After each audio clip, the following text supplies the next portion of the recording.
The SPH Nityananda Paramashivoham, through well-established legal and historical facts about the Hindu sovereign state of the Surangi Samrajyam, derives all sovereign rights and powers of the royal lineage of the Surangi Samrajyam, as its 203rd sovereign emperor, from his inheritance and continuation of the unbroken succession of the kingdom of Surya Vamsa Surangi Samrajyam Sarvanapitha.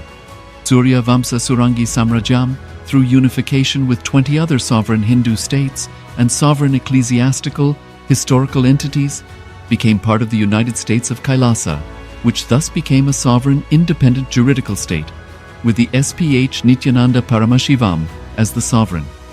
Just as how the oceanic nations like Tuvalu have safeguarded their sovereignty from the existential threat of total submersion by amending their constitution and asserting that their sovereignty will persist regardless of the loss of their territory, Kailasa, which is a sovereign continuation of 21 sovereign Hindu states and sovereign ecclesiastical historical entities, is also reviving and continuing the Kumari Kandam Hindu nations that got submerged.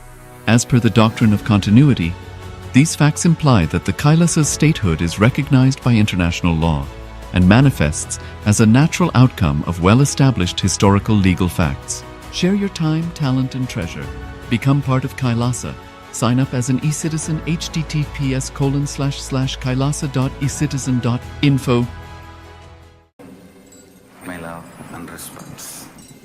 Let you all open all your three eyes. Om Nityananda Paramashivoham.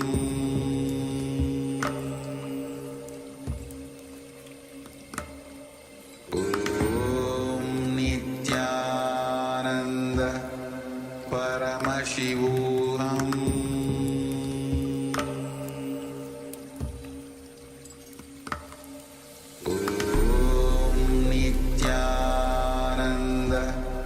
Paramashivoham.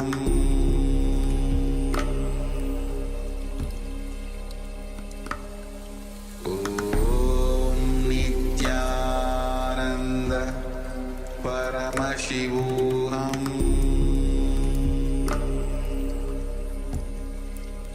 Paramashivoham. Om Nityananda Paramashivoham.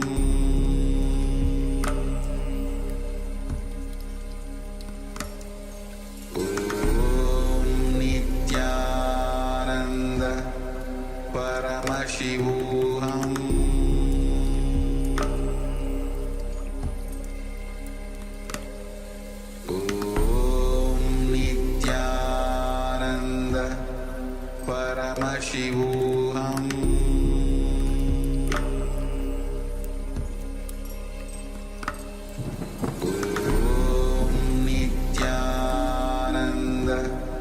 Paramashivoham.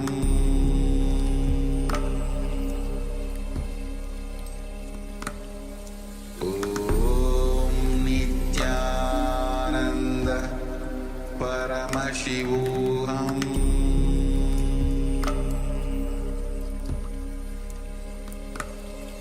Om Nityananda Paramashivoham.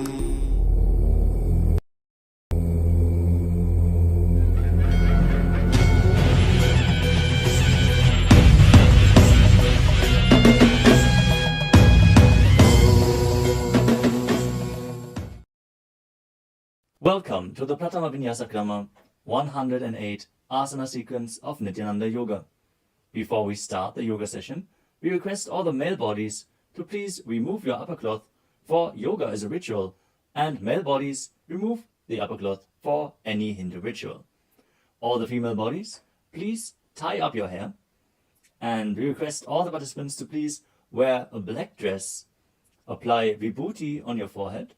If you are a male body, apply it on the 16 places over your body.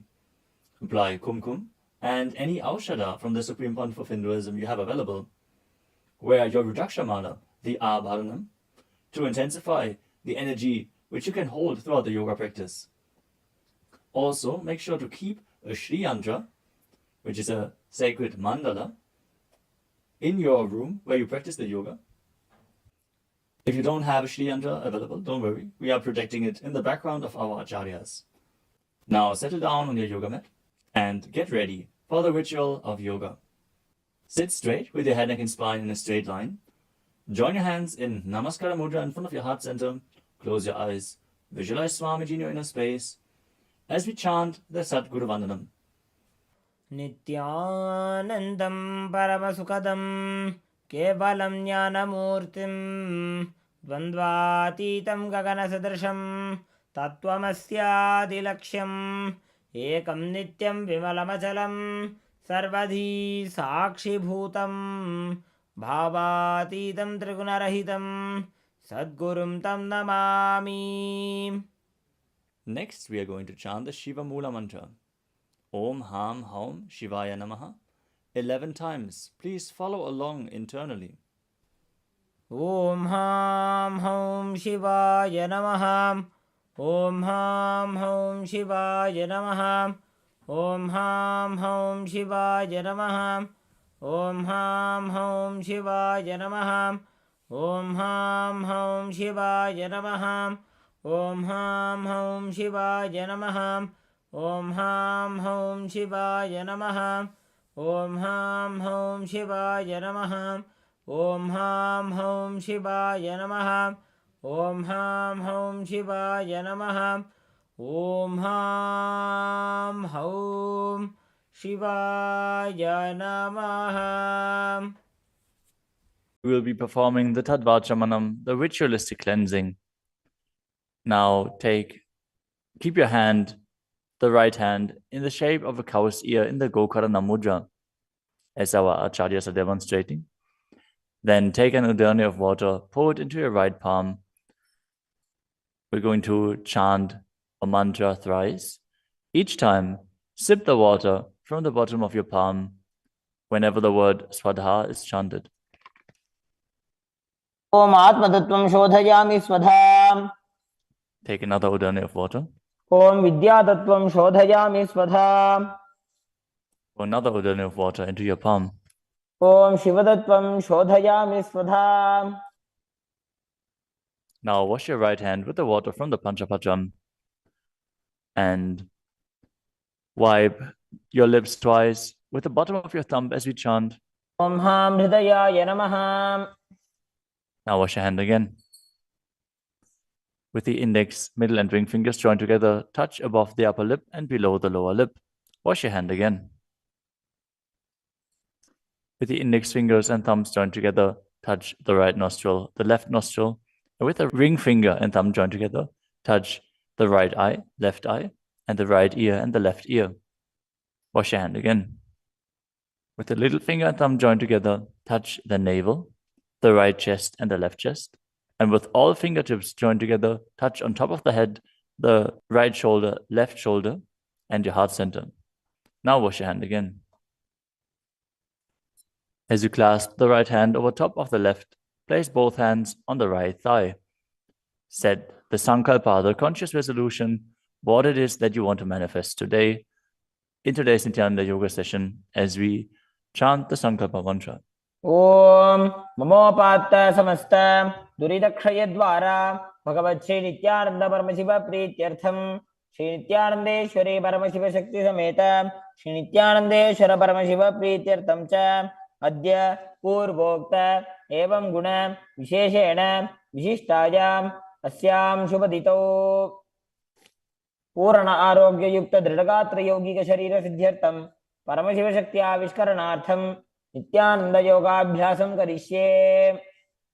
Now wash your hand once more as we chant. Om Apaupasprisya. Keep your Panchapacham and Udani out of harm's way as we are getting ready to start the yoga. Now sit in a comfortable cross-legged position with your head, neck, and spine in a straight line. Bring the index fingers and thumbs joined together on top of the knees in Bindu Mudra. Engage the 3 bandhas, the energy locks, which are contracting the perineal region and pulling it in and up. The Uddiyana Bandha, the stomach lock, contracting your stomach muscles and pulling your stomach in and up towards your spine. And the Jalandhara Bandha, the throat lock, tucking your chin to the chest and internally contracting your throat muscles. Together they form Mahamudra Bandha, which is a great secret of the yogic practice and will enhance your yoga practice manifold. Next up is the visualization. Hold the visualization for the right context of each of the asanas. The first visualization is Lord Shiva. You will always be able to see the visualization in the top right corner of the screen. So whenever you don't know how the visualization looks, you can just check the screen. Next up is Samana Kumbhaka. Now fill your stomach with prana as you meditate on a flame in your stomach, kindling the prana and raising up your spine. Chant the japa soham and visualize it rotating around your throat until the nectar oozes out into your body. Let us now perform the first asana, which is Sukhasana. तत्सुखासनमित्युक्तम् अशक्तस्तत्समाचरेत् आसनं विजितं येन जितं तेन जगत्त्रयम्. The next asana is Parvatasana. Now bring your legs into Padmasana with the feet on top of the opposite thighs. Then bring your palms together in Anjali Mudra and raise them up above your head, keeping your elbows straight. Engage all 3 bandhas, Mahamudra Bandha, as you visualize yourself as Mount Kailash. अथ वक्षे Mahadev पर्वतासनमङ्गलम्. The next asana is Halipavasana. Now bring the soles of your feet together in front of your body and hold the left hand by the right behind your back. As you lean forward and place your forehead on the ground behind your heels. Engage all 3 bandhas as you gaze to the nose and visualize Swamiji in your inner space. पूर्वविधियाहु मे जानो उभयपकतली सम्पुटठानो.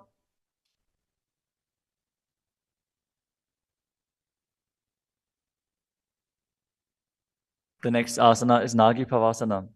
Now keep the soles of your feet together and stretch your hands out in front of the feet, cupping your palms, placing them down on the ground as you place your forehead on the ground behind your heels.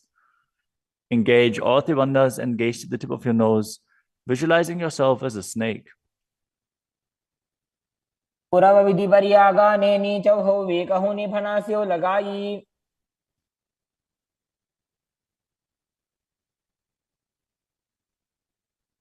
Next up is Kokilasana. Now hold the big toes with the index and middle fingers in Prana Mudra. Then raise the legs up straight and then cross them into Padmasana, leaning forward and down onto your elbows. Engage all 3 bandhas as you visualize yourself as a bird.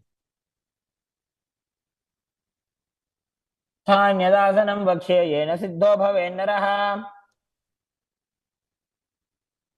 The next asana is Neti Asana. Now place one ankle on top of the opposite knee as you hold onto the opposite elbows. Engage all 3 bandhas, rotate your arms in a circle and gaze to the nose, visualizing Swamiji in your inner space, and after some time change the direction of the movement. घोड़ा बामा पादकी आशमाहिली सोये दक्षचरण को वार लोता परिकुल्फ समोय.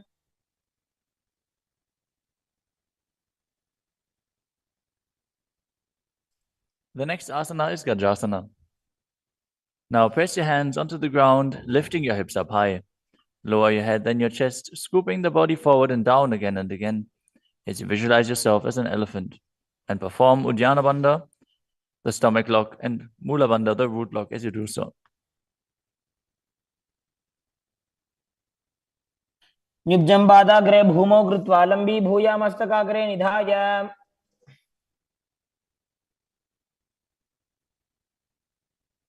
The next asana is Vrikshasana.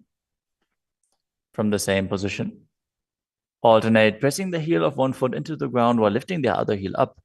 Visualize yourself as a bear as you keep Uddiyana Bandha and Mula Bandha engaged. एकैकं पादमाकुञ्च्य गजासनं कुर्यात् वृक्षासनं भवति. The next asana is Vaishyasana. Now stand tall on the mat with the tips of the on the tips of the big toes, with all other toes raised off the ground. As you keep your head, neck, and spine in a straight line, and bring your index, middle, and ring fingers to the heart center in Hridaya Mudra. Visualize Swamiji in your inner space and perform Uddiyana Bandha and Mula Bandha. केशेन पादयुगलं बद्ध्वा तिष्ठेत अधोमुखः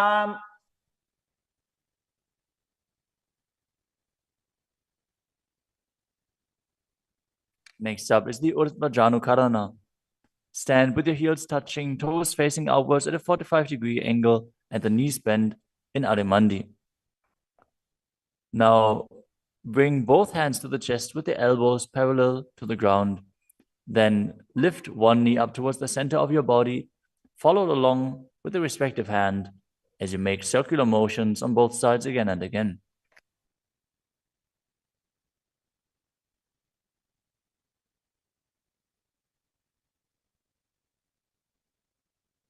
The next asana is Balalingasana.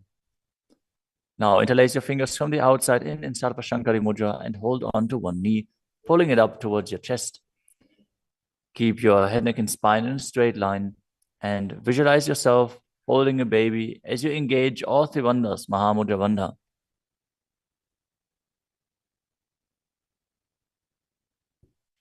एकं जानूरसि आलिङ्ग्य स्थातव्यं बाललिङ्गनं भवति. You move on to Padapidanasana. Now take the foot and pull it behind towards your buttocks. Hold it with both hands. Be straight. Engage all three bandhas as you visualize Swamiji in your inner space. एकस्मिन् पादतले कराभ्यां वेष्टयेत्तनुम्. The next asana is Natarajasana. Standing on one leg, hold on to one foot and extend it backwards as you lean forward and stretch your arm out in front in Bindu Mudra with the index finger and thumb touching as you visualize yourself dancing as Lord Nataraja and perform the Mula Bandha. उत्तानपादं क्रौञ्चं च मरीचिं वीरभद्रकम्. Now stand on the other leg and repeat Balalingasana on the other side, pulling the knee up towards your chest and visualize yourself caressing a baby. एकं जानूरसि आलिङ्ग्य स्थातव्यं बाललिङ्गनं भवति. Now repeat Padapidanasana on the other side. Pull the other foot towards your buttocks and visualize Swamiji in your inner space, engaging all three bandhas. स्थित्वैकस्मिन् पादतले कराभ्यां वेष्टयेत्तनुम्. Now repeat Natarajasana on the other side, visualizing yourself as Lord Nataraja. उत्तानपादं क्रौञ्चं च मरीचिं वीरभद्रकम्.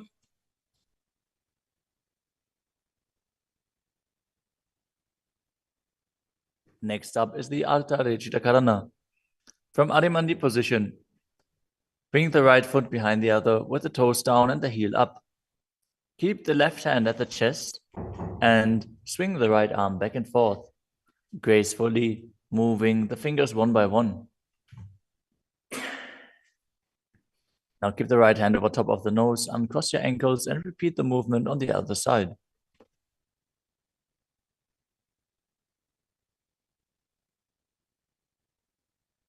Next up is the skeleton dance. Now visualize yourself as a skeleton as you shake your body intensely.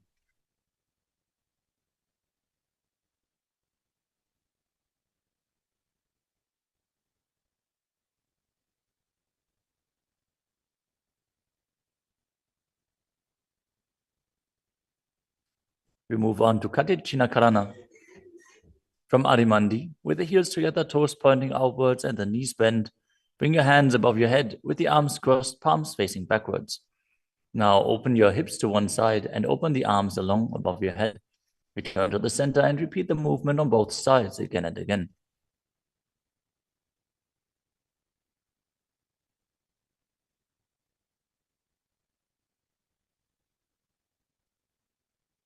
The next asana is Tadasana. Now stand tall on the tips of the big toes as you raise your hands up above your head beside your ears. Engage all three bandhas. Visualize yourself as a palm tree as you internally chant the new japa Shivoham. महामुद्राबद्ध कोनो ताड़ासन विभेदकान् Next up is Uttanasana. From a standing position, lean forward and down, bringing your hands flat to the ground. Take precaution in the case that you are a pregnant woman. For pregnant women, shouldn't perform any of the forward bends. Now engage all three bandhas and bring your forehead towards the knees as you visualize Swamiji in your inner space.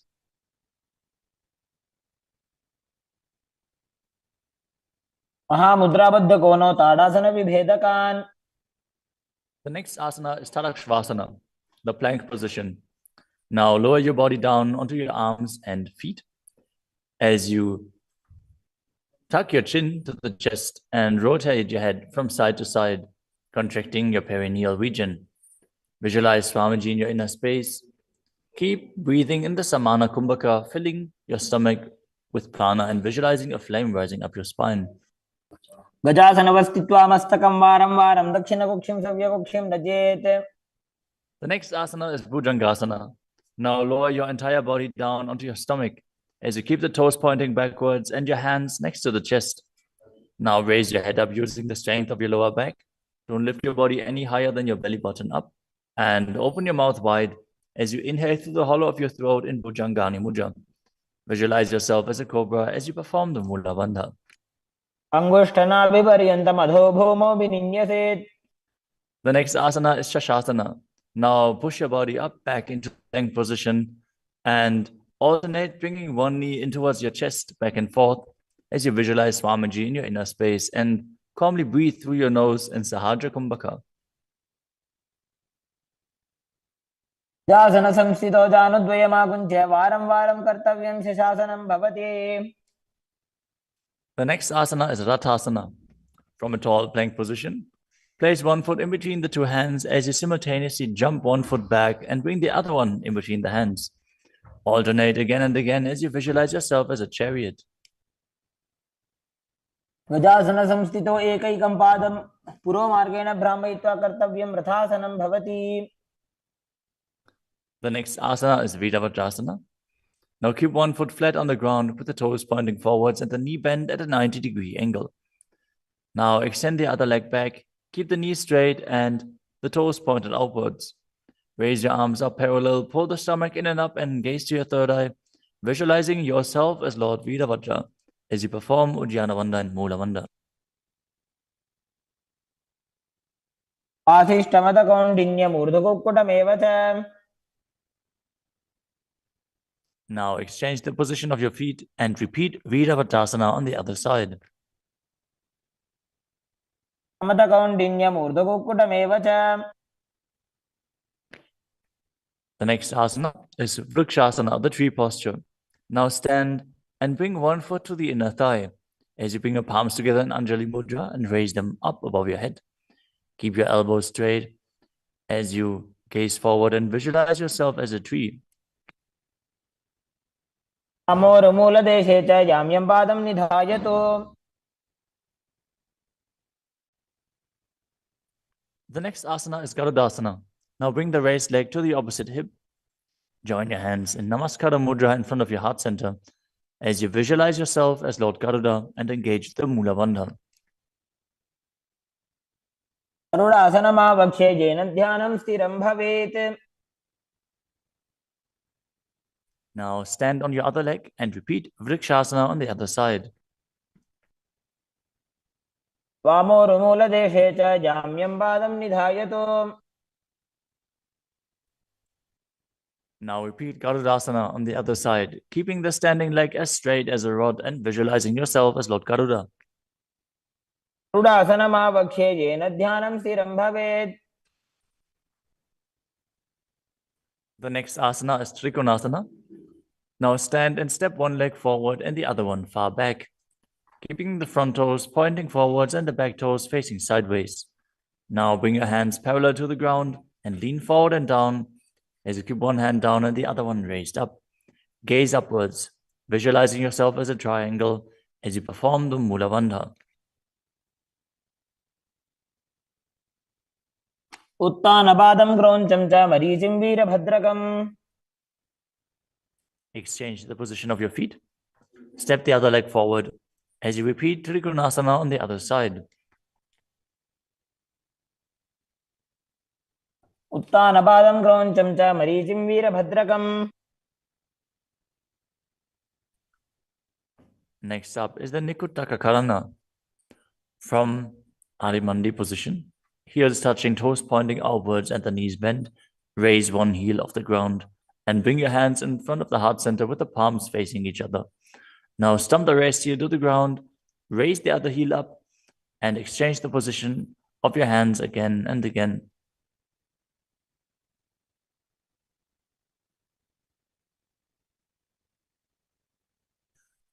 The next asana is Angushtasana.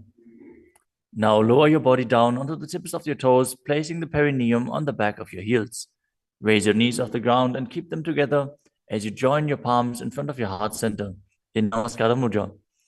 Visualize Swamiji in your inner space as you breathe in Brahmari Kumbhaka, buzzing like a bee on the inhalation and exhalation as you perform the Mula Bandha and internally chant the new japa Sadashivoham. बन्धासनमित्याहुः गोरक्षासनमेव च. The next asana is Saurasana. From the tips of the toes, extend one leg straight out with the heel down and the toes up. Keep your fingers down on the ground by the sides with the palms facing forward in Vara Mudra. Visualize Swamiji in your inner space as you perform the Mula Bandha. प्रसार्य एकं पादतलं संस्थाप्य त्वेकपादकम्. The next asana is Vidunanasana. Now, from Saurasana, lean forward and hold on to the big toe in Prana Mudra. As you hold the back heel with the other hand, balance. Visualize Swamiji in your inner space and perform the Mula Bandha. गुल्फस्थितो पादमेकं प्रसार्य तत्पादाग्रं संस्पृश्य तत्करेण. Now exchange the position of your feet. Stretch the other leg forward as you repeat Saurasana on the other side. प्रसार्य एकं पादतलं संस्थाप्य त्वेकपादकम्. Now again, lean forward and down, holding on to the front foot and the back heel. Repeating Vidunanasana on the other side. स्थितो पादमेकं प्रसार्य तत्पादाग्रं संस्पृश्य तत्करेण. The next asana is Brahmajarankushasana. As you keep the toes on the ground and the perineum placed on top of the heels, which are raised off the ground, keep a gap between your legs and place the back of your hands on top of the respective knees. Contract the perineal region and tuck your chin to the chest as you gaze in between the two hands in Shambhavi Mudra, with eyes opened wide, unblinking, actually gazing within. As you visualize Swamiji within and perform the Jalandhara Bandha and Mula Bandha. द्वौ भणापाणि होय वैसे एड़ी mail रघुदानि वैसे. The next asana is Kapilasana. Now drop your knees to the ground with the toes tucked behind, sitting your perineum on the heels. As you keep your hands on top of the respective thighs and pull your stomach in and up, contract the perineal region, gaze to the tip of the nose and visualize yourself as sage Kapila Muni.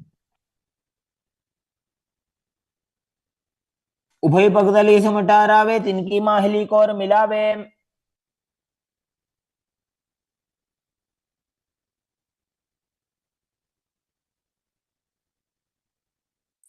The next asana is Bhadragodakasana.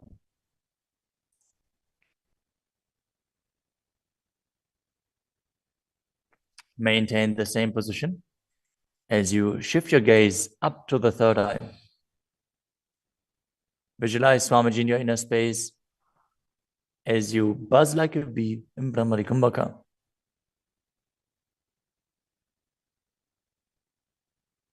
दो भूपगदली संपुट करे कोरवारली भूपरि धरे.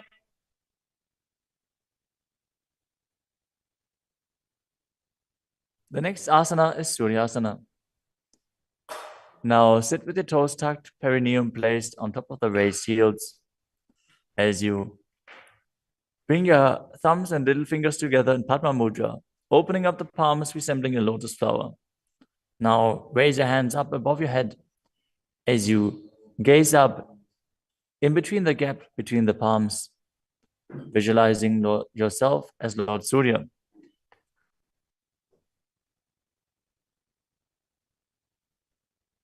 AD दो खुदातरी आने फना पानी बैठक अब निठाने. The next asana is Mandukasana. Now sit with the toes flat, perineum on the heels.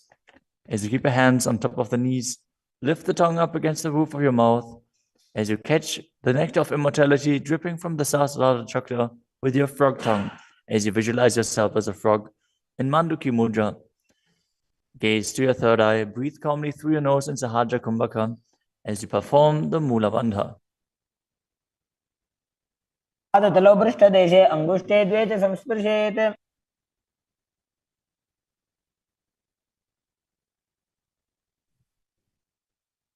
The next asana is Uttana Mandukasana. Maintain the same sitting posture, but bring your hands behind your back, holding onto the opposite shoulders.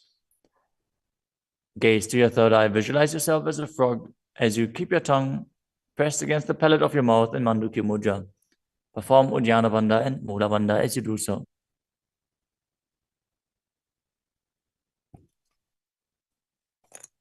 मंडूकासन मध्यस्थं कुर्पराभ्यां धृतं शिरः. The next asana is Simhasana. Now cross your ankles and sit on your feet. As you keep the knees wide, fingers spread on top of the knees, open your mouth wide, stick out your tongue and exhale forcefully. As you gaze at the tip of your nose and visualize yourself as a lion.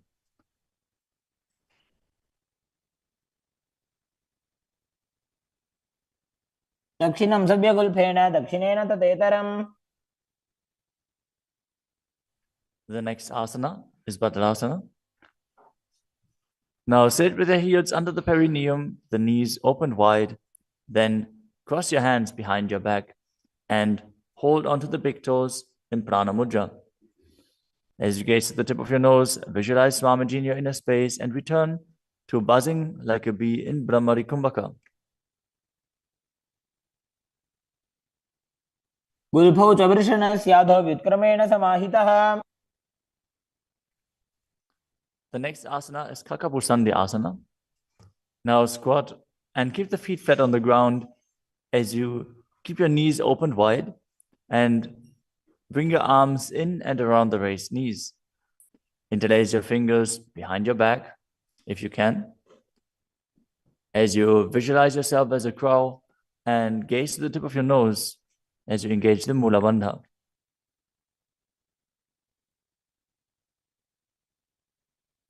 तमे वेशक उपदठाने दो वो हाथ भगवी च आने. The next asana is Kanipavasana. Now keep the palms on the floor, shoulder width apart. Bring your knees onto the back of your arms towards your armpits. Lean forward, raise your feet off the ground as you visualize Swamiji in your inner space and balance on your arms. को गुण आशी दुष्टता होई तो आछी होई. The next asana is Kapali asana. Now place your hands on the ground, shoulder width apart. Bring the top of your head onto the ground. Please take precautions if you have any neck injuries or high blood pressure. Any of the inverted postures. Now bring your knees onto the elbows, your hips over the shoulders, and straighten your legs up as you gaze to the nose and visualize Swamiji in your inner space. Isha धरती टेकी पग दो वो मिलीवा ऊंचा कुकरे.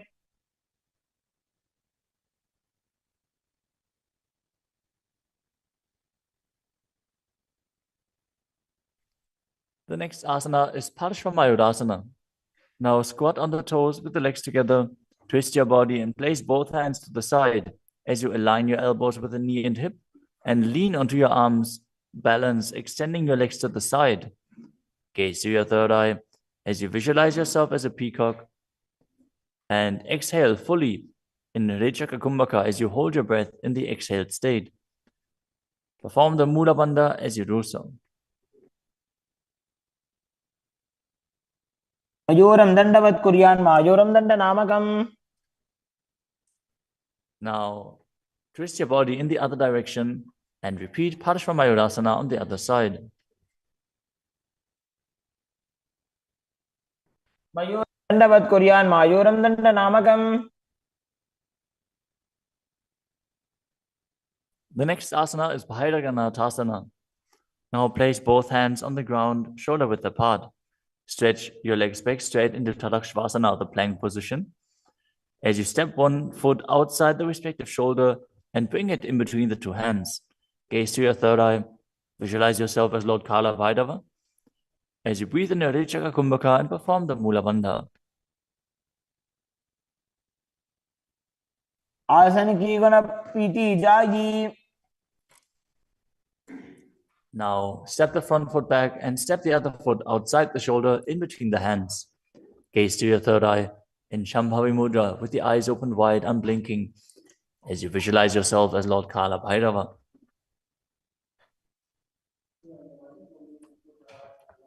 आसन को गुण पीती जाई. The next asana is Unmukha Pitasana. From Tadakshvasana, the plank position, bring your forearms down on the ground as you walk your feet forward, raising your hips. Lift your chest and head up and gaze to your third eye, visualizing Swamiji in your inner space.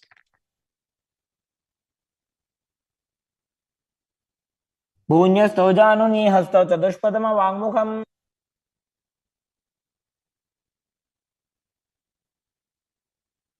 The next asana is Vashishthasana.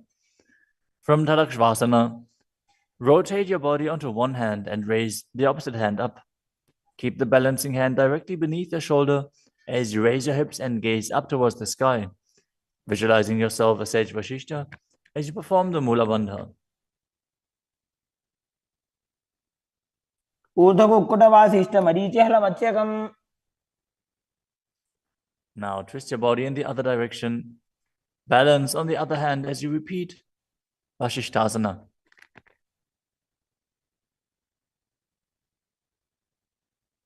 ऊर्ध्वकुक्कुटवासिष्ठ मरीचिहलमत्स्यकम्. Now come to a seated position and extend your legs out in front with the heel down and the toes pointing up. Now bring your hands under the buttocks with the palms facing up. Keep your spine straight, elbows close to your body. Tuck your chin to the chest. Contract the perineal region. As you gaze to the nose, visualize yourself as Lord Hanuman and internally chant the new japa Paramashivoham.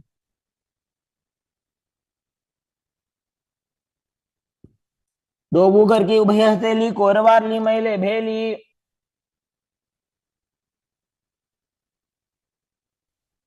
Next up is Paschimottanasana.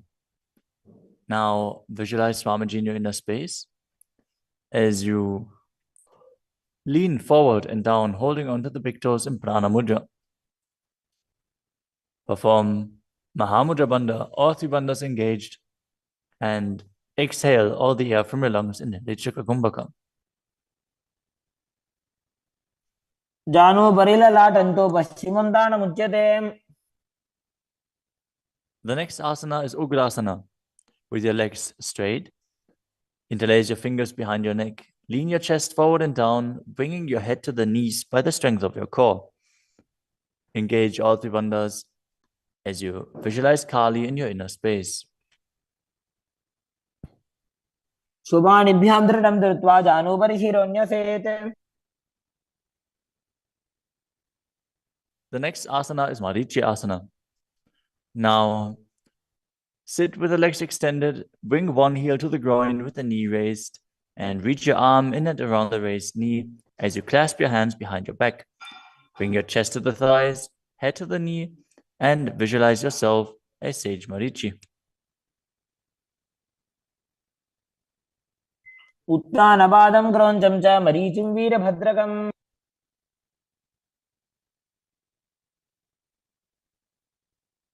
Now drop the knee down to the ground And lean forward, holding onto the front foot with both hands. As you exhale all the air from your lungs, gaze to the nose, visualize Swamiji, and perform Mahamudra Bandha in Mahamudrasana. मुद्रां प्रवक्ष्यामि तन्त्रेऽस्मिन् मम वल्लभे. Now extend the other leg out. Bring the other heel towards the perineum with the knee raised. As you lean forward and interlace your fingers behind your back, in Marichi Asana on the other side. उत्तानपादं क्रौञ्चं च मरीचिं वीरभद्रकम्. Now drop the knee down, lean forward, hold onto the foot, engage all three bandhas, repeating Mahamudrasana on the other side. महामुद्रां प्रवक्ष्यामि तन्त्रेऽस्मिन् मम वल्लभे. The next asana is Bhadrasana 2. As you sit and bring the soles of the feet together, with your heels close to the perineum, keep your knees wide, hold your feet firmly with both hands, and maintain a straight spine as you gaze to the nose and visualize Swamiji in your inner space. कुल्भौ तु वृषणस्यादः सीवन्त्याः पार्श्वयोः क्षिपेत्.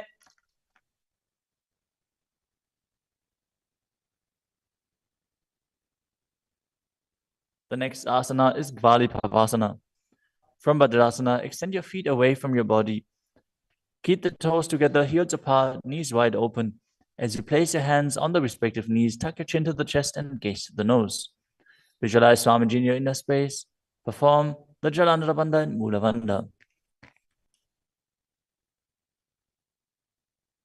ध्रुवचरपट चौक कख्यो सोई वाही विधियो कीजे सोई.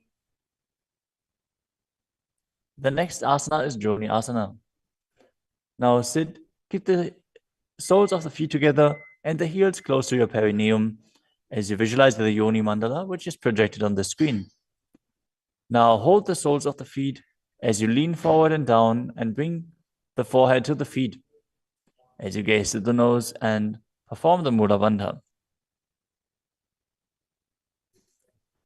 दोवो बगतली संपुट करे एड़ी मेड़ के ढिंग धरे.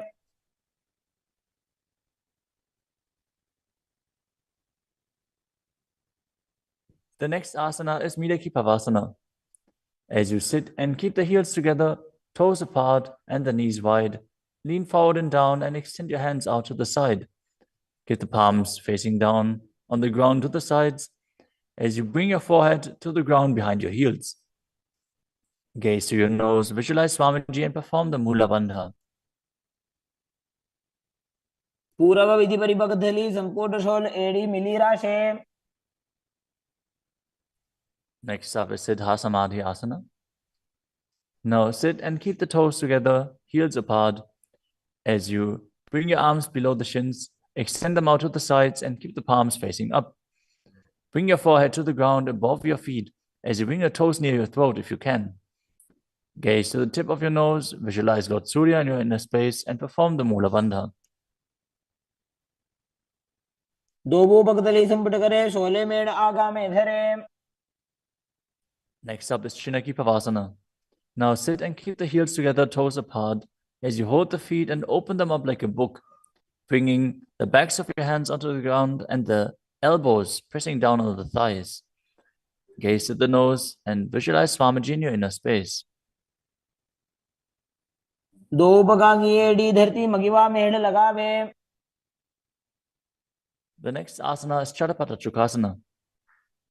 Sit and bring the soles of the feet together with the heels at your perineum. Open the knees and place your hands on top of the knees as you gently press them down. Pull your stomach in and up, gaze to your third eye as you visualize Swamiji in your inner space. दोवो बगतली संपुट धारे आगा नेक रजार पसारे.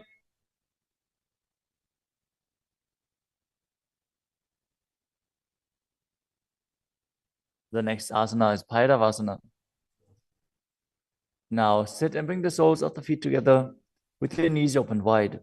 Lift the heels up and bring the toes down onto the ground. As you keep your knees on the ground, pull your stomach in and up and place your hands on the knees in Bindu Mudra. Gaze to your third eye as you visualize yourself as Lord Kala Bhairava. कुल्भौ सम्पीड्य चान्योन्यं व्युत्क्रमेणोत्थितं शनैः The next asana is Samanasana. Now sit with one heel at the perineum. Lift and hold the other foot, pulling the sole of the foot to your chest. Gaze to your third eye as you perform the Mula Bandha and visualize Swamiji in your inner space. समानासनमावक्षे सिद्धमन्त्रादिसाधनात्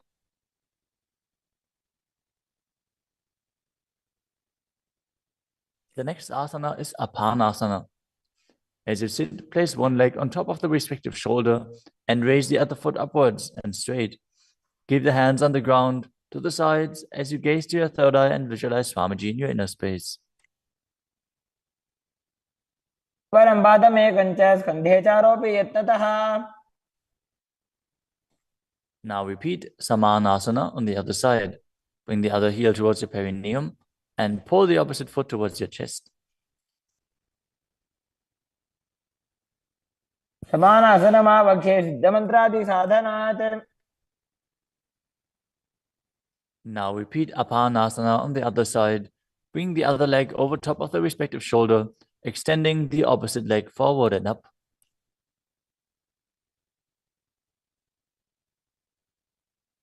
परं पादमेकं च स्कन्धे चारोपि यत्नतः.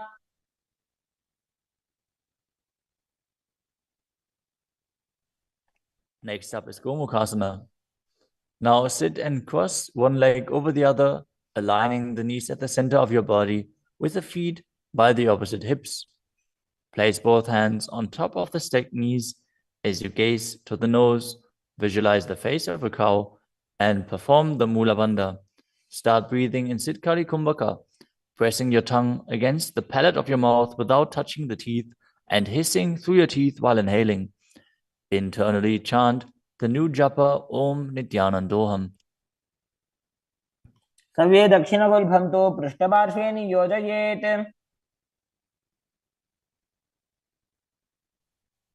The next asana is Anasuyasana. Now maintain the same posture. Hold on to the big toes of the feet in Prana Mudra as you gaze to the tip of your nose and visualize yourself as Rishika Anasuya. Engage Uddiyana Bandha and Mula Bandha. दक्षिण कोडो नीचो ठाने वावोता के ऊपर आने. Maintain the same position. Interlace your fingers behind your back and lean forward and down as you bring your chin over the knees, the nose towards the ground, and visualize yourself as Rishika Anasuya in Anasuyasana too. जीमणा गोदा की संधि उपरिड़ा वागोड़ा की संधि. The next asana is Garudasana too.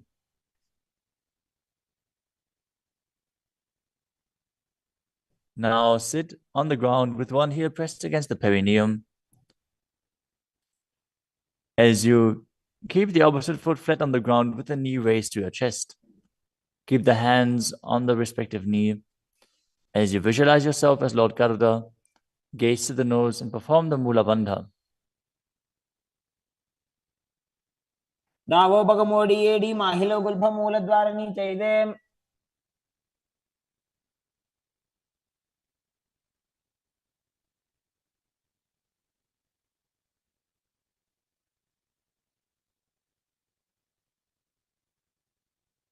The next asana is Nadadasana. Now sit and place your perineum on top of one heel as you interlace your fingers behind your neck and twist your elbows outside of the raised knee. Gaze to your third eye and visualize yourself as Nadada as you perform the Mula Bandha. पिष्टि जवाम पगदली केरी भूपरिता हिलका बेफेरी. Next up is Matsya Pitakasana. Now place one foot on top of the opposite thigh. Wrap the respective arm around the knee, holding onto the opposite shin as you hold the big toes with the other hand in Prana Mudra. Visualize yourself as Matsya, the fish avatar of Lord Vishnu, as you perform the Mula Bandha.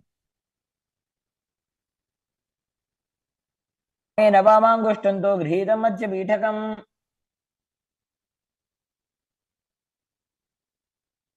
Now, slide your knees over top with the other knee on top, repeating the Gomukhasana position on the other side.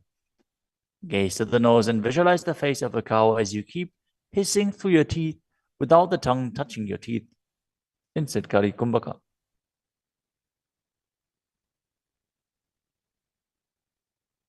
सव्ये दक्षिणगुल्फं तु पृष्ठपार्श्वे नियोजयेत्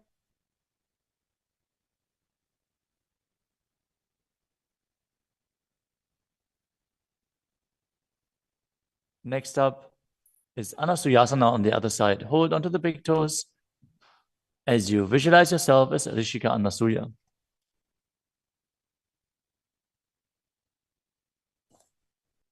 दक्षिण कोड़ो नीचे उठाने वावों के ऊपर आने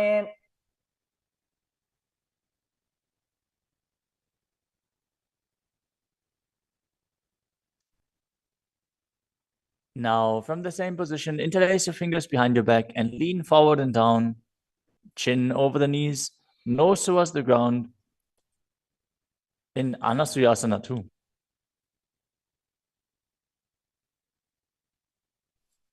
जीमणा गोदा की संधि उपरिड़ा वागोड़ा की संधि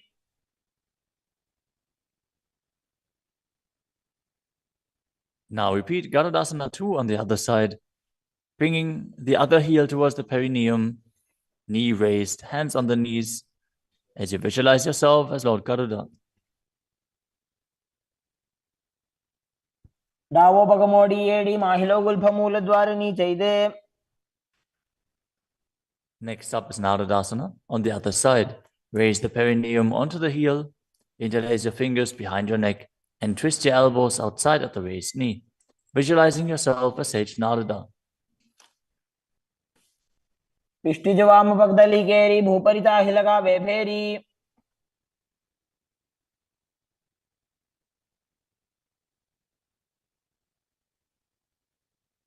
Next up is Matsya Pitakasana on the other side. Now place the other foot on top of the opposite thigh. Hold on to the shin and the big toe of that foot as you visualize Matsya, the fish avatar of Vishnu.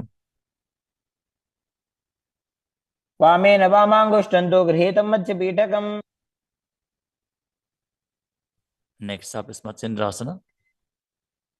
Now place one foot on top of the opposite thighs as you place the opposite foot on the ground, flat.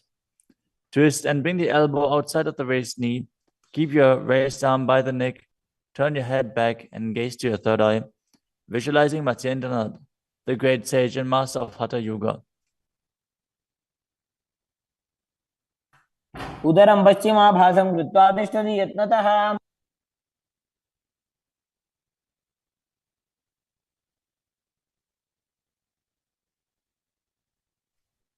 The next asana is Kubhasana. From Matsyendrasana, twist and bring your elbow outside of the raised knee as you extend your hand down to the foot, keeping the opposite hand at the respective ear. Twist your body back. Gaze back and up towards your third eye, visualizing yourself as a camel. आसन को गुण झोल हो जाए Next up is Matsyendrasana 2. Keeping the hand extended down towards the foot, place your hand behind your body onto the ground as you gaze up to your third eye and visualize Matsyendranath. मत्स्येन्द्रपीठं जठर प्रदीप्तिं Prachanda रुक्मण्डल खण्डनास्त्रम् Now repeat Matsyendrasana on the other side. Extend the other leg out. Bring the opposite foot onto the thigh as you twist your elbow outside of the raised knee and gaze back.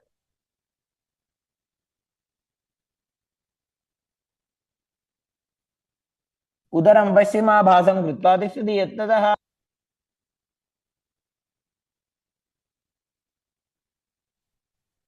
The next asana is Kubhasana on the other side.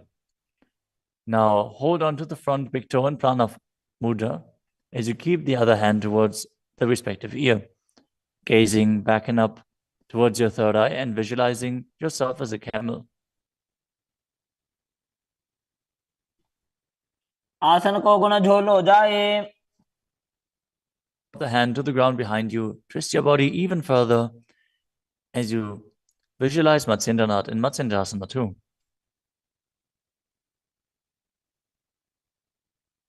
मत्स्येन्द्रपीडं जठर प्रदीप्तिं Prachanda रुक्मण्डल खण्डनास्त्रम्. The next asana is Padmasana. Now place your feet on top of the opposite thighs as you keep your palms flat on the respective knees. Engage all three bandhas, Mahamudra Bandha, as you gaze to the tip of your nose. Visualize yourself as Lord Shiva.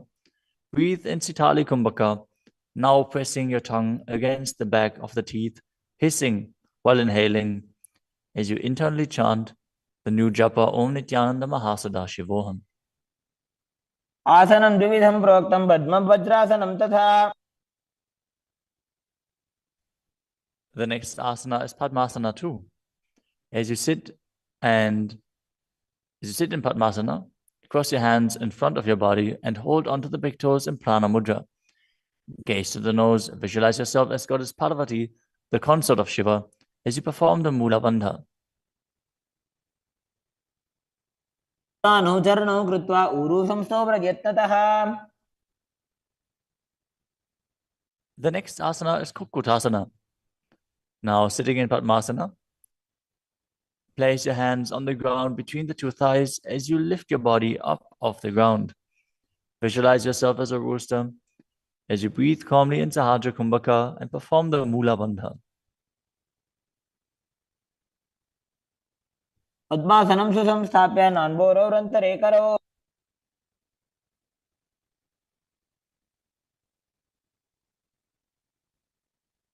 The next asana is Baddha Asana.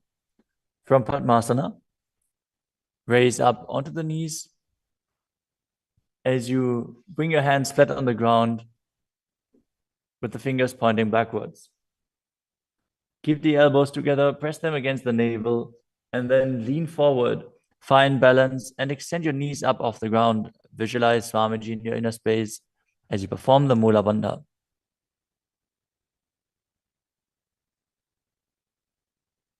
धरामवष्टभ्यकरद्वयेन तत्पूर्वपरि स्थापिता नाभिपार्श्वः.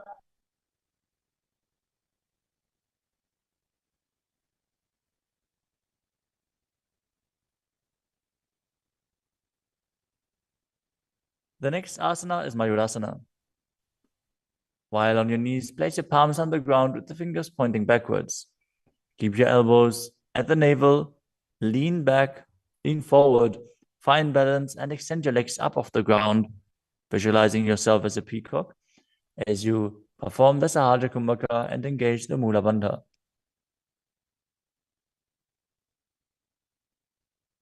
अथ वक्षे Mahadev मयूरासनमुत्तमम्.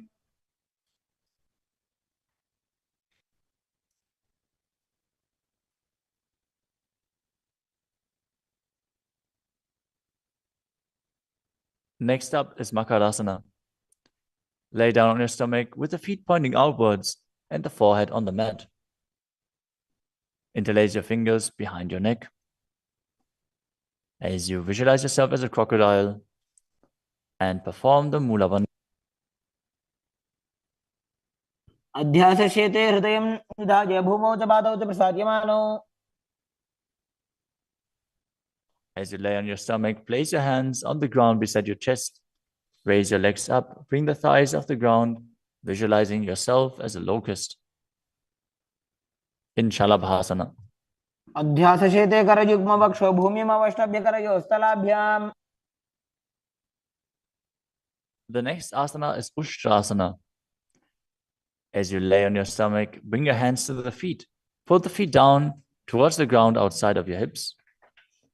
As you visualize yourself as a camel and perform the Mula Bandha. अध्यासशेते पदयुग्मव्यस्तं पृष्ठे निधाय विधृतं कराभ्याम्.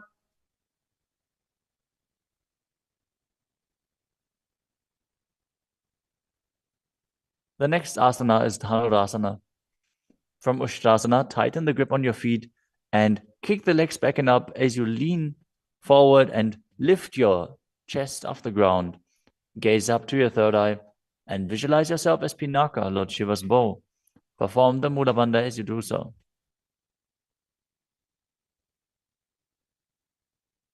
त्रिसार्यपादौ भुविदण्डरो बहुकरौ च पृष्ठे धृतपादयुग्मम्. The next asana is Bhagasana. Now come to a kneeling position with your feet flat on the ground, sitting in between the two heels. Place your hands on top of the knees. Visualize Swamiji in your inner space. Breathe calmly through your nose in Sahaja Kumbhaka. As you gaze to your third eye, contract the perineal region in Mula Bandha and internally chant Om Nityananda Paramashivoham. उल्टा मोड़ी पाओ तो वैसे बहुरो जुगते करे कैसे. The next asana is Gohi Asana. From the kneeling position, place your elbows on the ground, shoulder width apart. As you interlace your fingers, bring your head towards the ground and hold it with your hands. Now raise your hips up. Walk your feet forward until your hips align with your shoulders. And then raise your legs up off the ground and pull the knees close to your chest. Try to touch your chin with the knees as you roll your body up in the inverted posture. Gaze to the nose and visualize Swamiji in your inner space. दो हाथ की कहुनी जोई पुनिह कलाजी जाने दोई. Now, from Gohi Asana, extend your legs up straight into Shirshasana. Gaze to the nose and visualize Swamiji in your inner space as you perform the Mula Bandha. विपरीतं मण्डलं च द्विधैव विदितं हिनः. Gently lower your body down and come to a seated posture. Now sit with your hands behind your calves and stretch your legs up. Bring your forehead to the knees as you come to a vertical position with your legs. Visualize Swamiji in your inner space and perform the Bastika Kumbhaka, rapidly exhaling from your diaphragm, pushing the air out without inhaling, like the bellows of a blacksmith. We're going to perform Bastika Kumbhaka for the next few asanas, so keep your core engaged and rapidly breathe through your nose. दो हाथ पग बाहर आने घोड़ा तरे काकसी ठाने. The next asana is Parighasana. Now sit and extend your legs out and up at a 45-degree angle. Bring your hands behind. Hold the opposite shoulders as you keep the chest upright, legs straight, toes pointed. Gaze to your third eye as you visualize yourself as a mace.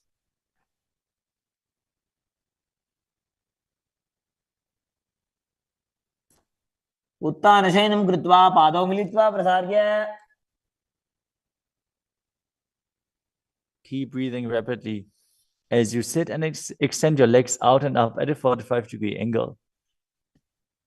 Keep your arms parallel to the ground or bring them down to the ground as you gaze to your third eye and visualize yourself as a boat in Naukasana.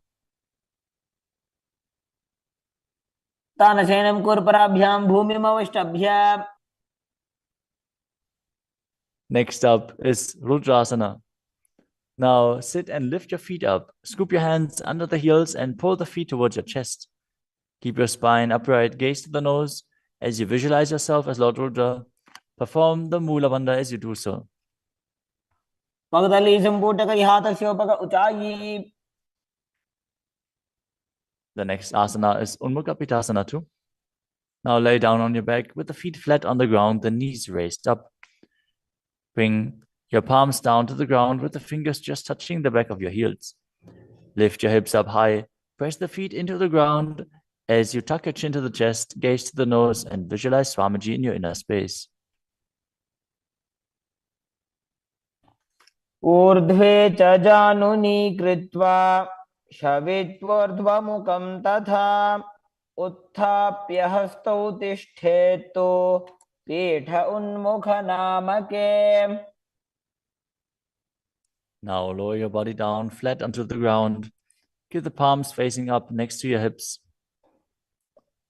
As you contract the perineal region and forcefully pull the Kundalini Shakti up along your spine towards your Sahasrara chakra. in Shakti Chalan Mudra. Relax, completely unclutched from any micro movements of the body and mind. As you visualize that your body is dead, and the Supreme Pontiff of Hinduism, Swamiji, is liberating you. Internally chant the Mahavakya, Om Nityananda Paramashivoham.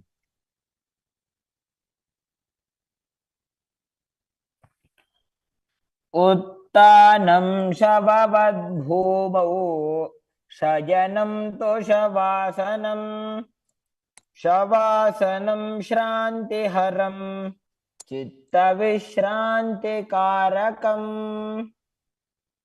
ॐ नित्यानन्द परमशिवोऽहम् ॐ नित्यानन्द परमशिवोऽहम्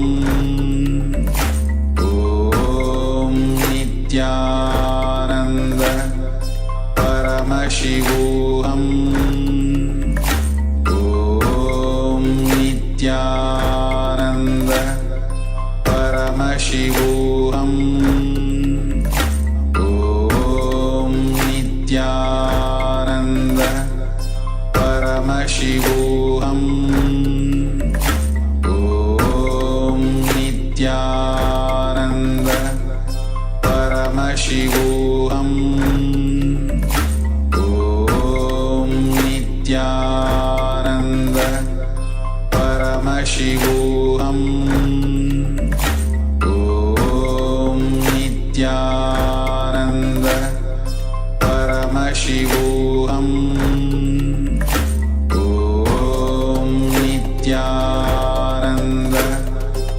परमशिवोऽहम् ॐ नित्यानन्द परमशिवोऽहम् ॐ नित्यानन्द परमशिवोऽहम् ॐ नित्यानन्द परमशिवोऽहम् ॐ नित्यानन्द परमशिवोऽहम् ॐ नित्यानन्द परमशिवोऽहम् ॐ नित्यानन्द परमशिवोऽहम् ॐ नित्यानन्द परमशिवोऽहम् ॐ नित्यानन्द परमशिवोऽहम् ॐ नित्यानन्द परमशिवोऽहम्. Now, slowly return to your physical body. Start to wiggle your fingers and toes, your wrists and your ankles, your elbows and your knees. Pull your knees up towards your chest and rock your body from side to side as you return to a comfortable seated position.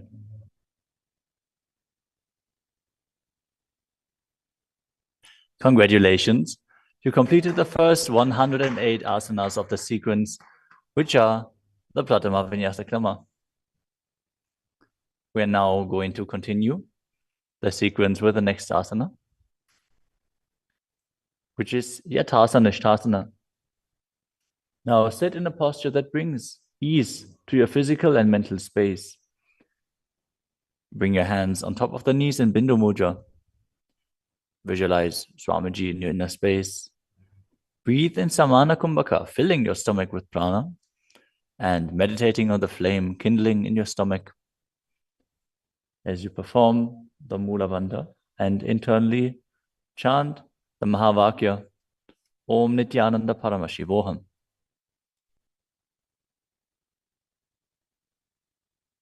पर्यङ्कं तत्समाख्यातं यथासंस्थं यथास्थितिः. Next up is Samasana.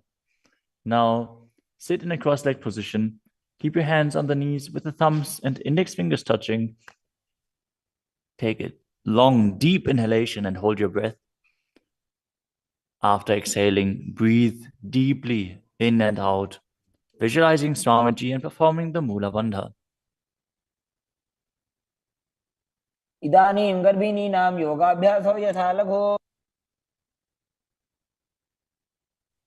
Next up is Muktasana. Now place the left foot against the genital region and place the right foot over top of the left. Keep your hands facing down on top of the knees. Gaze to your nose as you visualize yourself as a sage liberated by the Supreme Pontiff of Hinduism in Muktasana.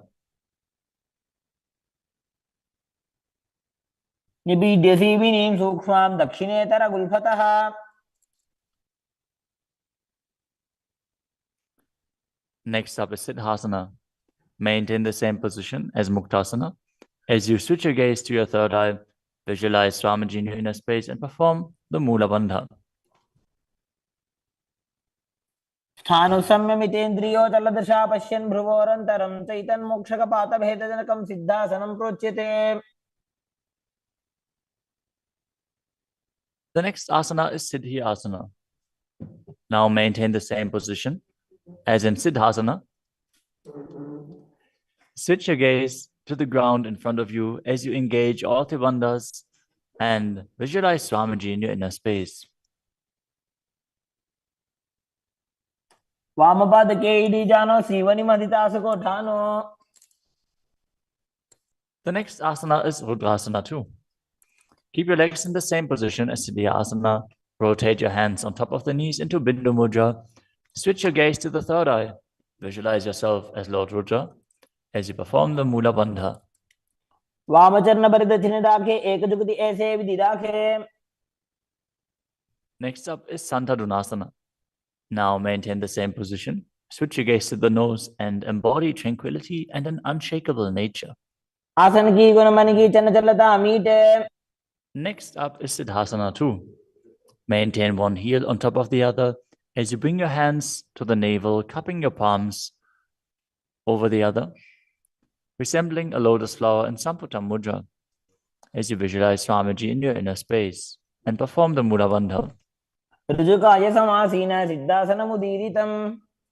The next asana is Bandha Yoni Asana.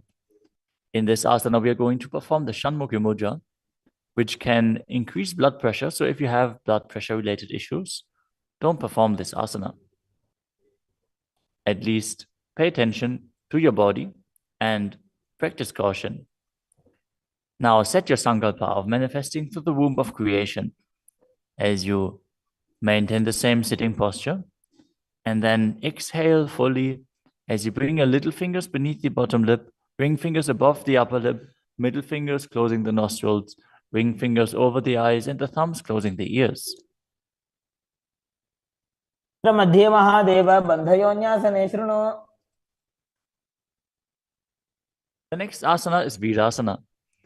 Place one foot on the thigh and the other foot under the opposite thigh. Touch your thumb and index fingers together in Bindu Mudra. Place them on top of the knees as you embody the space and state of bravery. Vida. एकं पादमथैकस्मिन् विन्यस्योरुणि संस्थितः. The next asana is Valmikasana. Now keep the left heel on the right side of the regenerative organs and the toes under the thigh, with the right foot on top of the left, with the toes by the knee. Keep your hands on the knees, thumbs and index fingers touching. Gaze to your third eye and visualize Sage Valmiki, the great poet, sage, and author of Ramayana. डावा पग की भगदली पुनि एड़ी है Zoya. The next asana is Joni Mudrasana. Now keep your legs in the same position. Switch your gaze to the nose as you visualize the Yoni Mandala, which is representing Devi Parashakti and is a representation of the creative energy of the universe. वामपाद की भगदली जाहि माहिली कोरे.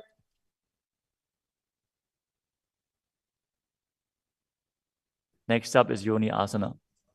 Keep your feet and hands in the same position as you switch your gaze to the third eye And keep visualizing the Yoni Mandala, which is projected on the screen.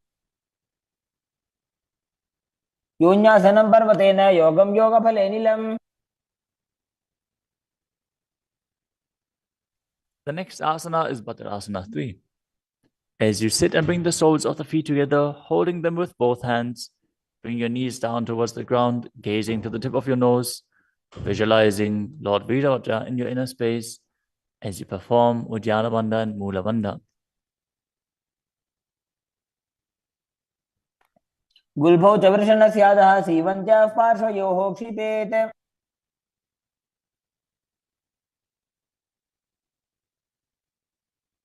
The next asana is Aghodasana. Now keep the soles of the feet together, heels at the perineum. Press your tongue up against the roof of your mouth or even higher, if you can, into the nasal tract in Kechari Mudra. Gaze to your third eye. As you cover your mouth with the right hand, close the left nostril with the index finger. Inhale through the right nostril, close both nostrils, and then hold your breath. After you exhale through the left nostril, repeat on the other side in Abhyantara Kumbhaka. As you gaze to your third eye, visualize yourself as an Aghori. पूर्वकहो विश्रिका Choi वाही विदिजो कीजे सोयी. Next up is Kanadi Pavasana. Bring the feet together in front, with the toes together and the heels apart. Place your elbows onto the heels.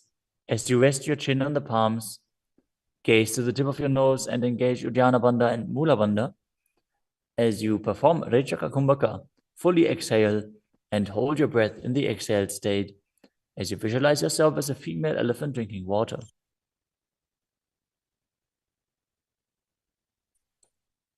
ग्वाली पाव आसन कख्यो है जैसे Yahoo में जाने विधि जैसे.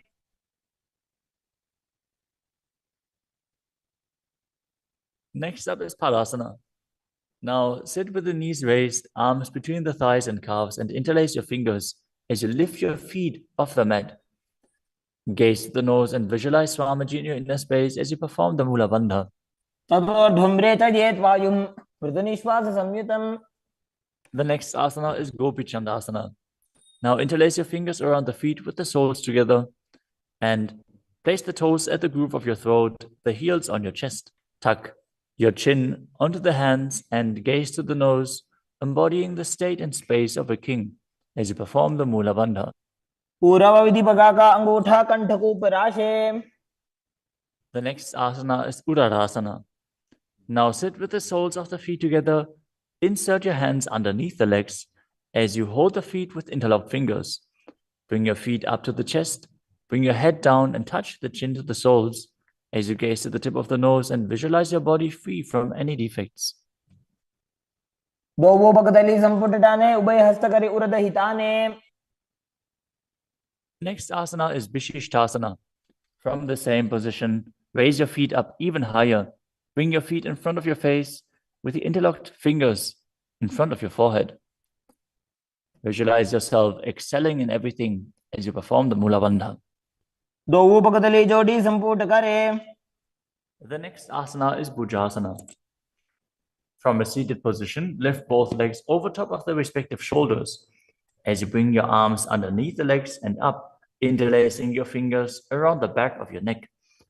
Visualize yourself as a cobra as you perform the Mula Bandha.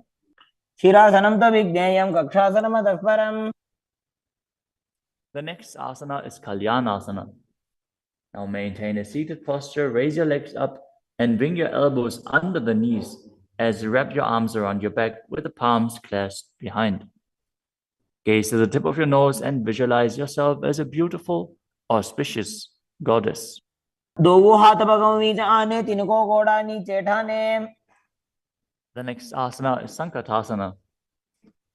With the left knee on the mat, place the left foot flat on the ground and sit down on the left heel as you bring the right leg over top of the left, heel close to the hip. Visualize yourself as a swan as you perform the Ujjayi Pranayama, making an ocean-like sound with your mouth as you perform the Mula Bandha. वामपादं जितेर मूलं संन्यस्य धरणीतले. The next asana is Dhenukasana. Now slide the heel outside of the hip. Visualize a cow in your inner space as you keep your hands on top of the knees. Perform Uddiyana Bandha and Mula Bandha. Anushagi Nagara Panchadam Rishirindagalyamni. The next asana is Machandrasana. Now place the right foot on the left thigh and the left foot on the right knee. Bring the left hand behind your back and hold onto the right thigh. As you place the right hand on the left thigh, twist your body and gaze to your third eye, visualizing Swamiji in your inner space and performing the Mula Bandha.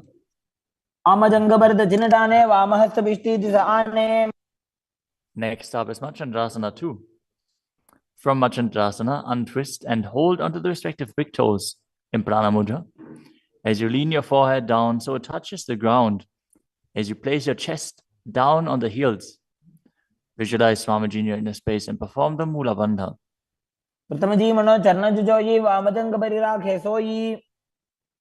Now interlace your fingers and place them on the top knee. Engage all three bandhas, Mahamudra Bandha. As you visualize Swamiji, your Guru, in your inner space in Guru Asana.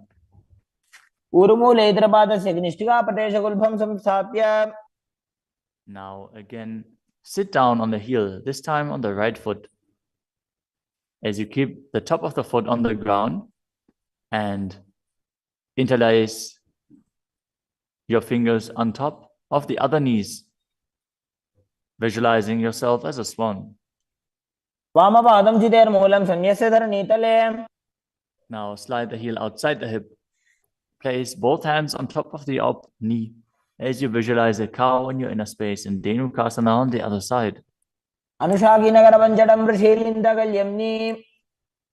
Next up is Machandrasana on the other side.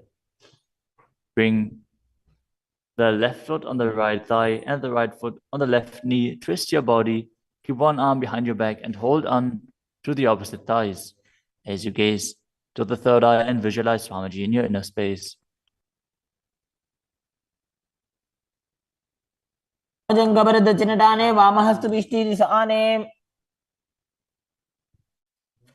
Next up is Machandrasana 2. Now hold on to the feet as you lean forward and down, bringing your chest towards the heels and your forehead onto the ground. Visualize Swamiji in your inner space.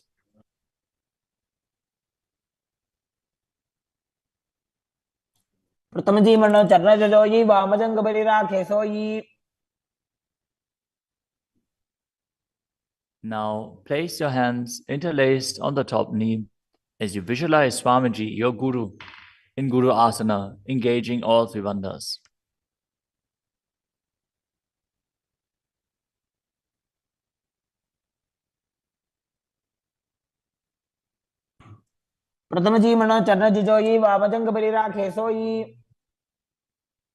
The next asana is Pashasana. Now sit with the feet flat on the ground, knees against your chest, with the hands holding onto the opposite knees. Keep your thighs together, spine straight, the tongue pressed against the roof of your mouth in Kechari Mudra as you gaze to your third eye and visualize Swamiji in your inner space.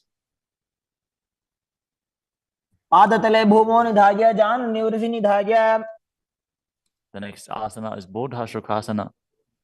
As you keep the feet flat on the mat, wrap your arms around the legs and hold onto the opposite wrists. Place your chin onto the knees as you gaze to the nose and visualize yourself being in an abode of bliss.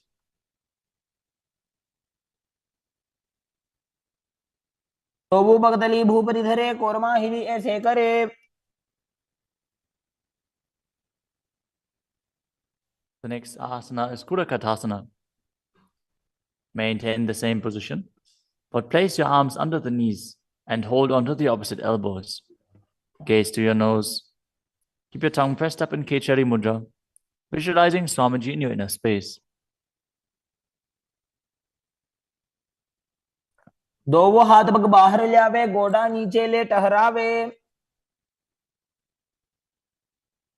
Maintaining the same hold beneath the knees, bring the right foot over top of the left so the heels cross with the toes pointing up.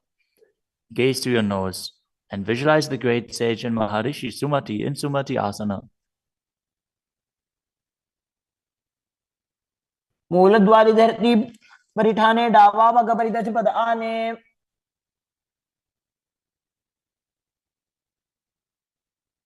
The next asana is Dandasana.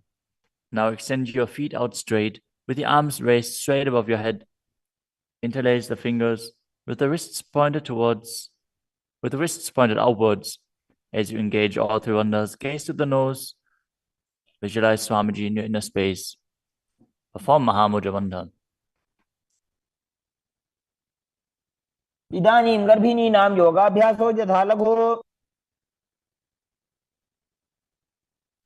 The next asana is Arambhasana. Now sit with your legs straight.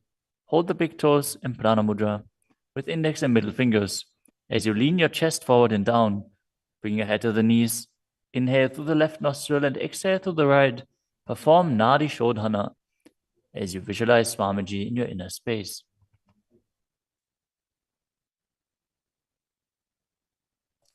दोवों पग मिलिवा पसारी पगा का अंगूठा पकड़ी लीला टकोड़ा लगावे.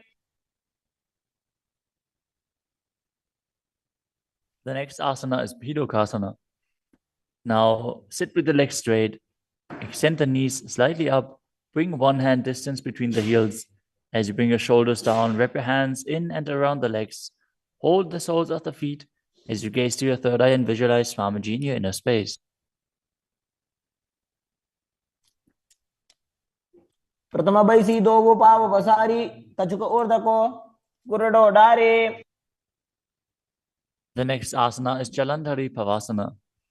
Now extend both legs out with the heels together. Place your chin on the heels. As you insert your hands below the legs, keep the elbows together on the ground along with your fingers, palms facing up. Gaze to the nose, visualizing Swamiji in your inner space.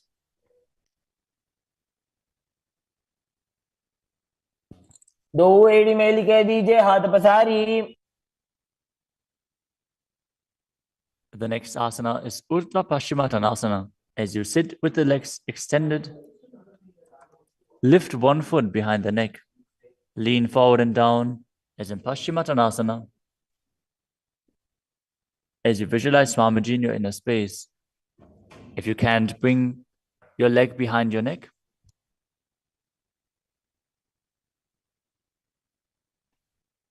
Focus on the prana flowing up from the Muladhara to the Brahmarandha, through the 9 various points within the body, which are the soles of the feet, the regenerative organs, the navel, the heart, the throat, the uvula, the middle of the eyebrows, the forehead, and the Brahmarandha, the crown of the head. Now engage the Mula Bandha as you perform Urdhva Paschimottanasana. पश्चिमतानवत् संस्थितिं कृत्वा एकं पादं ग्रीवायां धृत्वा तिष्ठेत्. The next asana is Anantasana. Now lie on your back, lift the right leg behind the neck. The left hand holds the foot from the top. As you straighten your body, concentrate on the prana moving from Muladhara to Brahmarandha. Gaze to the nose as you visualize yourself as infinite, endless, or eternal, Ananta. उत्तानशयनि एकैकं पायी ग्रीवायां विन्यस्य. The next asana is Ankushasana. From Anantasana, rest on the elbow of the hand holding the foot. Concentrate on the prana flowing up as you gaze to the nose and feel in complete control. उत्तानशयित एकैकं पादं ग्रीवायां विन्यस्य. The next asana is Drishasana. Lie down on the back as you bring your knees to the chest. Encircle your thighs and calves with your arms as you rock your body from side to side, visualizing Swamiji in your inner space. उत्तानशयनं जाननि हृदयवष्टम्भ. Now bring the other leg behind your neck. Repeat Urdhva Paschimottanasana on the other side. Again, if you can't, bring your leg behind your neck. Just pull it up as high as you can and then lean forward. Hold on to the foot. पश्चिमतानवत् संस्थितिं कृत्वा एकं पादं ग्रीवायां धृत्वा तिष्ठेत्. Now, with the legs still behind your back, straighten your body, lay on your back, hold onto the foot with the opposite hand as you gaze to the nose and visualize yourself as being endless. उत्तानशयने एकैकं पादीग्रीवाजां विन्यस्य Now, roll onto your elbow and feel in complete control in Ankushasana. उत्तानशयते एकैकं पादं ग्रीवाजां कुर्वन्. The next asana is Yoga Nidrasana. As you lie on your back, lift your legs one by one up behind your head. Hold your hands behind your back as you gaze to the nose. Visualize Swamiji in your inner space and focus on the upward flowing prana. पादाभ्यां वेष्टयेत् कण्ठं हस्ताभ्यां पृष्ठबन्धनम्. The next asana is Atmadhammasana. While laying on your back, raise your legs towards your head, wrap your hands around the legs, and interlace your fingers behind your neck. Gaze to the nose as you visualize Lord Vishnu blessing you from within.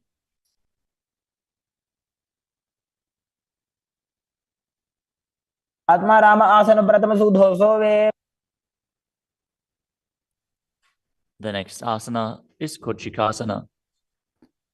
As you lay on your back, bring your knees to the chest with the soles facing up and extend your arms out sideways. Gaze to your third eye as you visualize Swamiji in your inner space.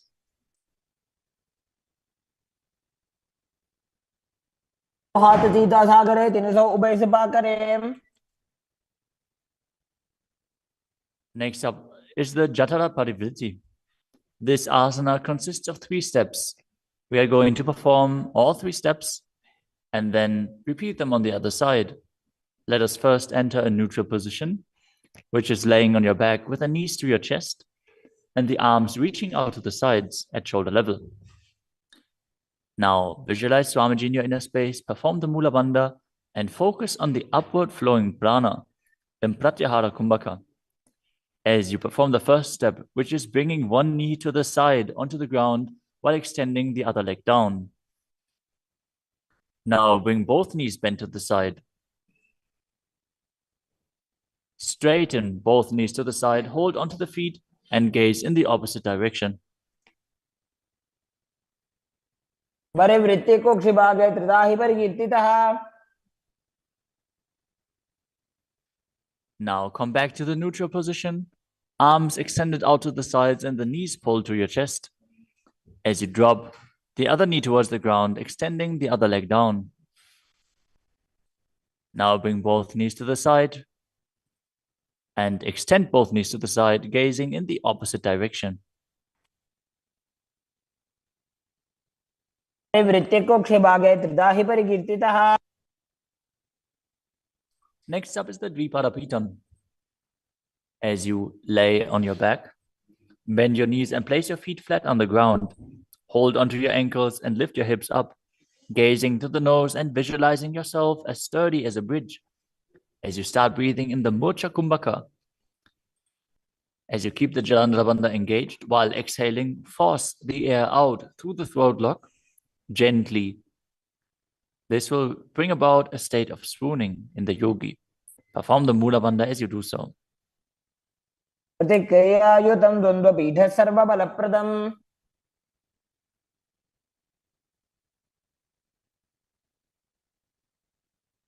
Next up is Palyankasana. Laying on your back with the feet flat on the mat, bring your arms over your head and place your hands flat on the mat as well, with the fingers pointing towards your feet. Lift your entire body up off the ground as you visualize yourself as sturdy as stone furniture. Breathe through your nose in Sahajra Kumbhaka as you perform the Mula Bandha. उत्तानशयनं हस्ततलाभ्यां भूमिमवष्टभ्य. The next asana is Shvatanasana. Lay on your back with the knees to your chest. With the hands on the respective shoulders, move your hips in a circular motion and visualize that you're a dog playfully laying on its back. Perform the Mula Bandha as you do so. छवत् शरीरं संस्थाप्य जानुनी सम्मील्य नाभवानीय. Next up is the Viparita Karani. Lie supine, raise your hips and legs up as you extend your hands down on the mat below, helping you balance your body as your legs are raised up. Move your legs in a circular motion as you visualize Swamiji in your inner space and keep Jalandhara Bandha and Mula Bandha engaged. भूतले स्वशिरो दत्त्वा खेनये चरणद्वयम्. Next up is the Viparita Karani too. Now stop the movement of your legs. Keep them pointing up straight as you visualize Swamiji in your inner space. Karni विपरीताख्या सर्वाधिव्याधिनाशिनी. Next up is Langalasana. As you lay on your back, lift your hips and take your feet over the head with the toes on the floor. Stretch your hands out on the ground behind your back. Clasp your palms, rest on your neck and shoulders. As you visualize yourself as a plow, breathe in Mocha Kumbhaka with Jalandhara Bandha and Mula Bandha engaged. दिवाकण्ठेन भूमिं विष्टम्भा पादाग्रद्वयम् ऊर्ध्वमुन्नयेत्. The next asana is Sajita Paschimottanasana. As you lie on your back in the same position, bring your hands to the feet. Pull your thighs to the chest and hold on to the toes as you keep your arms and legs straight. This is one of the 84 different asanas revealed directly by Lord Paramashiva himself. Visualize Paramashiva as you perform Jalandhara Bandha and Mula Bandha.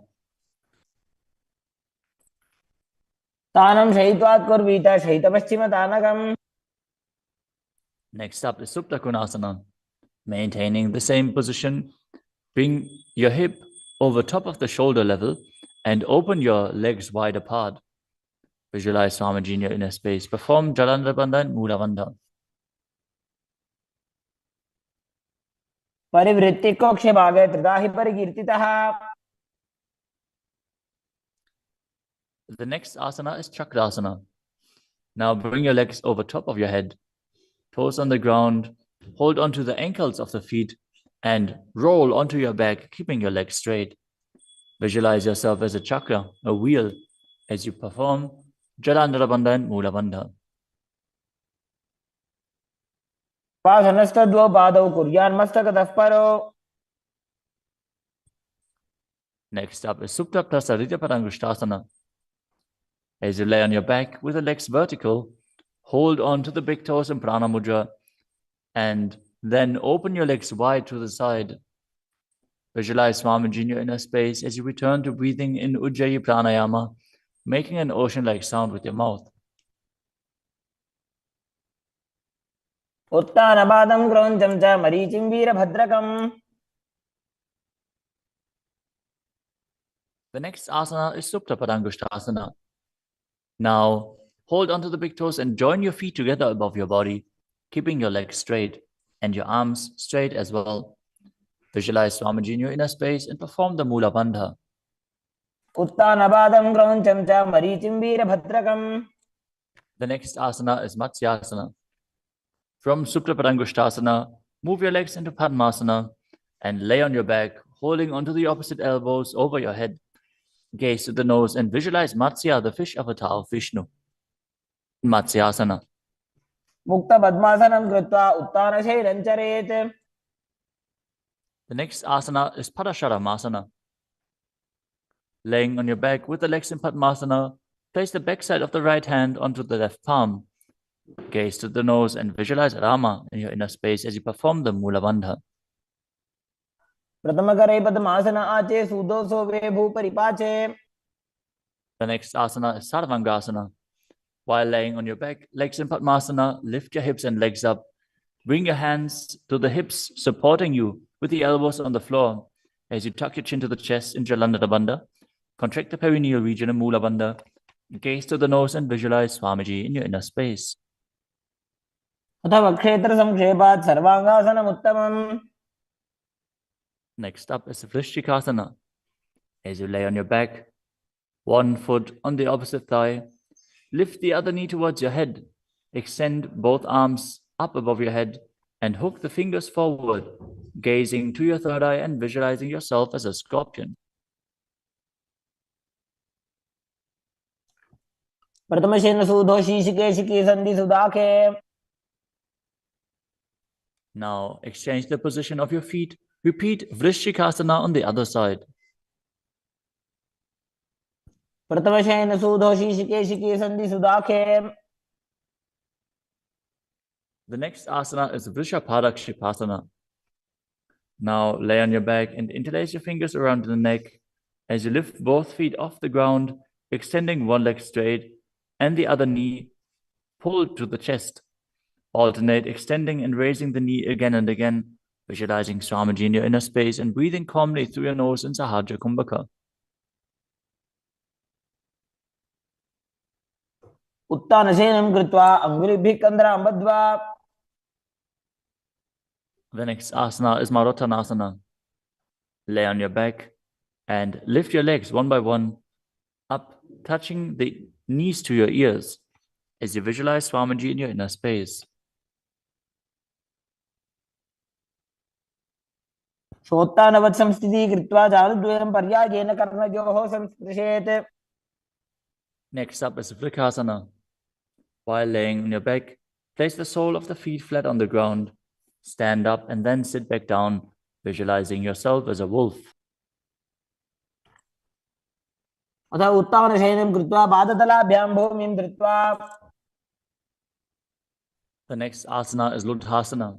Lay on your back and quickly throw your legs up above your head. Completely roll over. Repeat this again and again, visualizing Swamiji in your inner space. Finish in a prone position. उत्तानशयनं पादौ शिर उल्लङ्घ्य. As you lay flat on your belly with the toes extended and the hands on the ground by your shoulders, contract your lips and make the sound of a flute, whistling while inhaling in Saladhasana Pranayama. Visualize yourself as a chariot, carrying warriors into a battle for Dharma on your chariot back. युज्यशयनं कृत्वा नाभिं भूमौ निधाय. The next asana is Dehalyulanganasana. Now push your body up into Tadakshvasana, the plank position, as you jump your legs forward and back between the arms again and again. Visualize yourself go beyond the body and mind.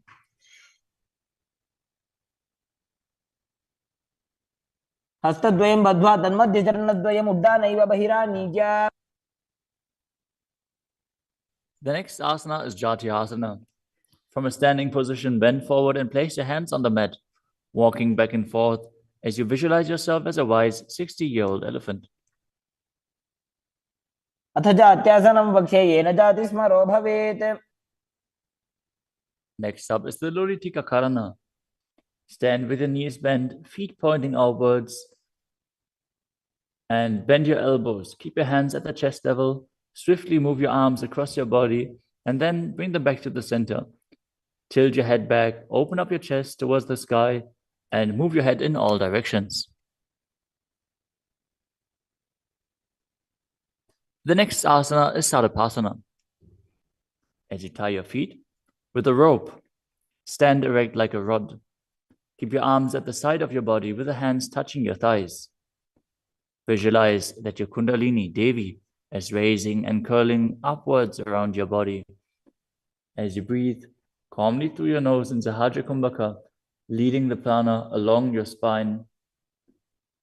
Contract the perineal region. Force the Kundalini Shakti up. As you internally chant Om Nityananda Paramashivoham. अथ सर्पासनं वक्ष्ये वायुपाणाय केवलम्. The next asana is Ushtrasadanasana. While standing, place all fingers on the mat and then stand on your hands. Keep your feet on the fists as you begin to move and walk like a camel. Visualize yourself as a camel as you walk around on the mat.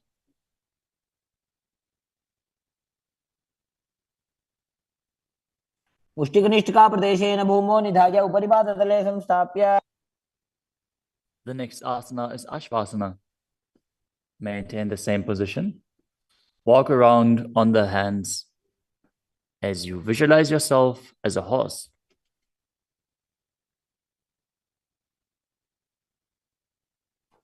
मुष्टिकनिष्ठिकाप्रदेशेन भूमौ निधाय. The next asana is Kapota Nitakasana. As you stand straight with the feet together, interlace your hands behind your back in Padusha Mudra. Pull them down towards your calves as you open up your chest widely. Visualize yourself as a soaring bird diving. पादतले भूमौ निधाय.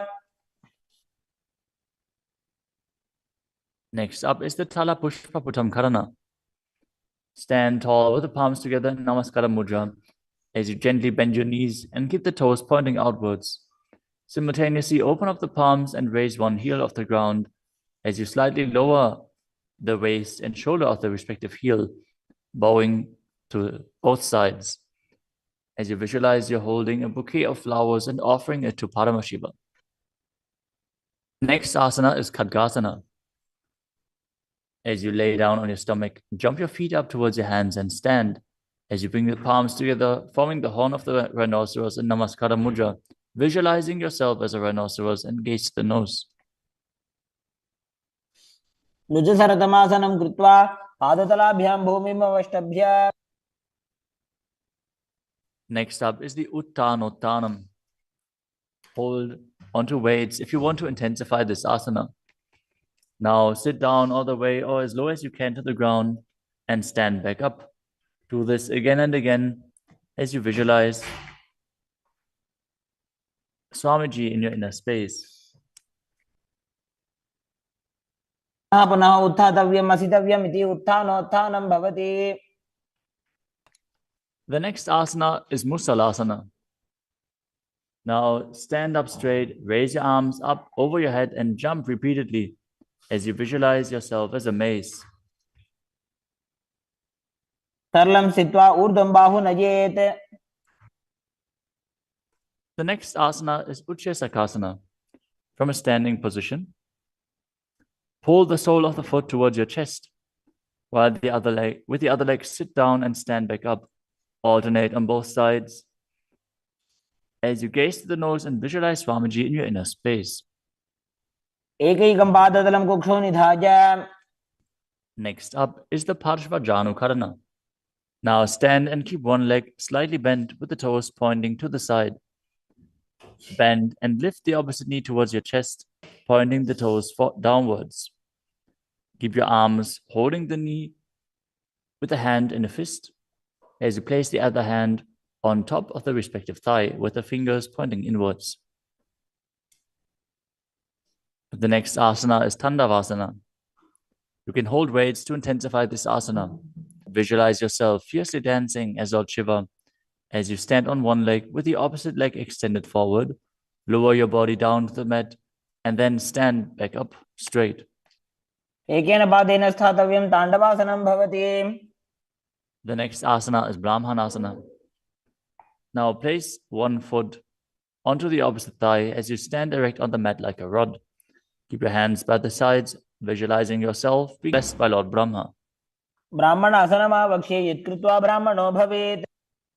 The next asana is Garudasana 3.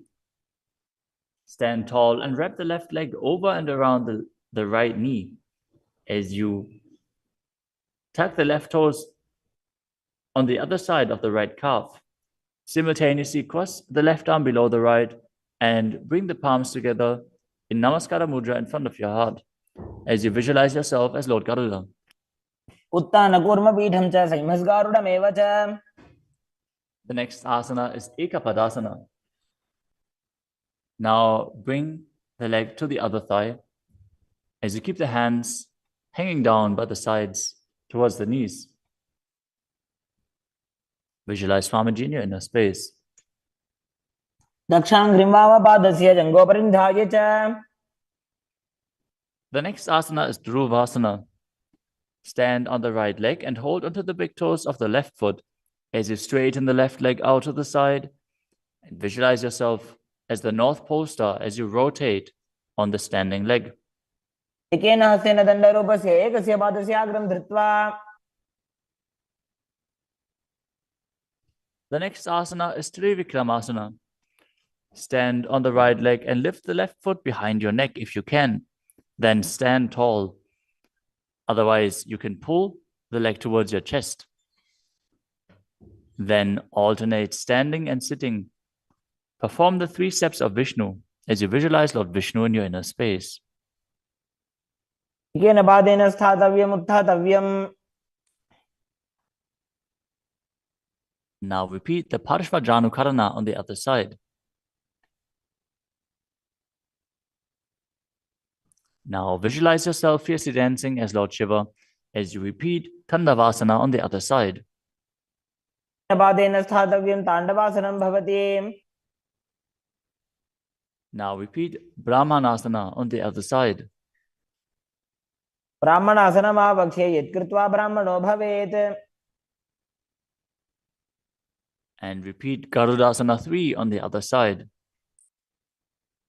नगुर्मपीठं च सिंहस्गारुडमेव च. Now bring your foot to the opposite hip with the hands hanging down as you repeat Ekapadasana on the other side. दक्षाङ्घ्रिं वामपादस्य जङ्घोपरि निधाय च. Now hold on to the opposite foot, holding the big toe in Prana Mudra as you rotate your body on the mat, visualizing yourself as the North Pole Star in Dhruvasana. एकेन हस्तेन दण्डरूपस्य एकस्य पादस्य अग्रं धृत्वा. Now repeat Trivikramasana on the other side. Bring the other leg behind your neck if you can. Sit down and stand back up while visualizing Lord Vishnu blessing you from within.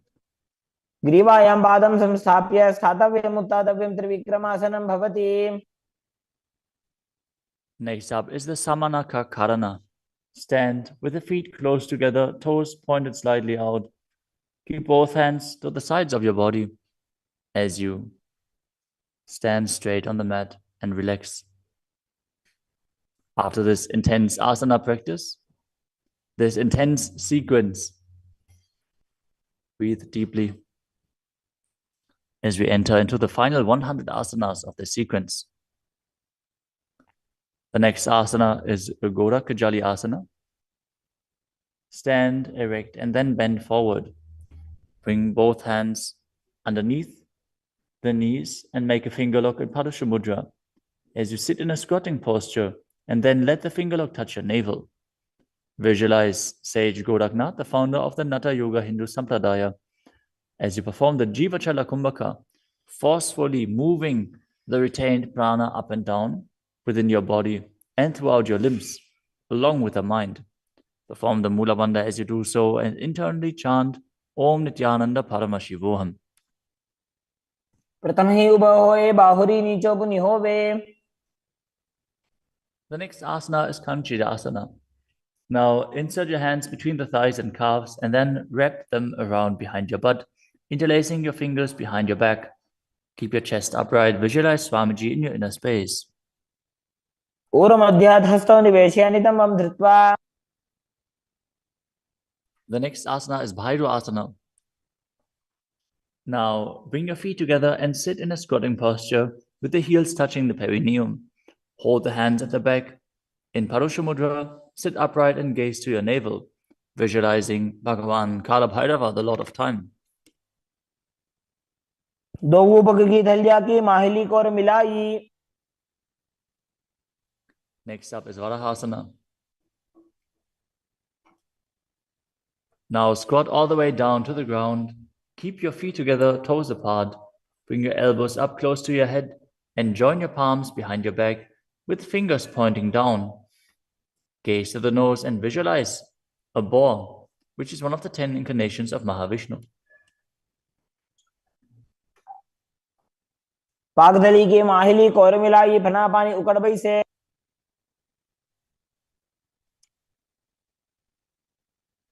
The next asana is Pripitasana. With the heels touching, bring your hips to the same level as your knees. Let your hands hang down. Hold on to the big toes in Prana Mudra as you visualize Swamiji in your inner space and perform the Mula Bandha. पार्श्वद्वयं मील्य स्थित्वा नितम्बं जानुप्रदेश आनीय.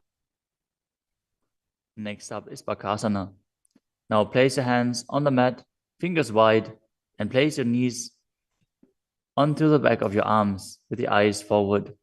Lean forward and down, lifting your feet off the ground as you visualize yourself as a crow.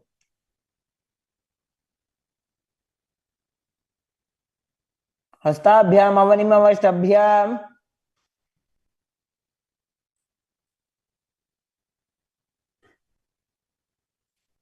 The next asana is Sushtanga Kapali.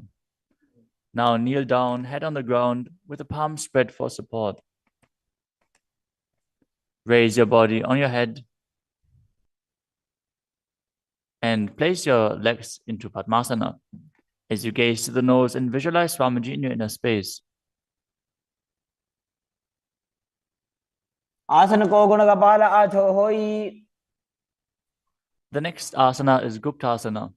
Lower your body down onto the mat and sit in a kneeling position.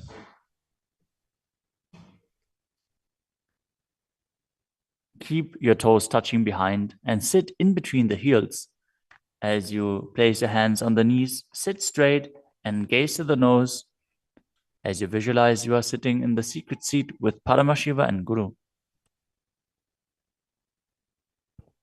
ध्यानोर्वोरन्तरे पादौ कृत्वा पादौ च गोपयेत्. The next asana is Vrikshasana too. This is another inverted posture. So if you have any blood pressure related issues, please take precautions. If you need aid in support performing this asana, if you have a partner available, they can aid you. Otherwise, you can use a wall for support. You can walk the wall up and down. This is a progression where you can increase your arm strength and finally be able to perform this asana yourself. Now, place your hands on the ground, shoulder width apart, and lift your body up straight into a handstand. Visualize you're a tree with deep roots into the ground as you breathe calmly in Sahaja Kumbhaka.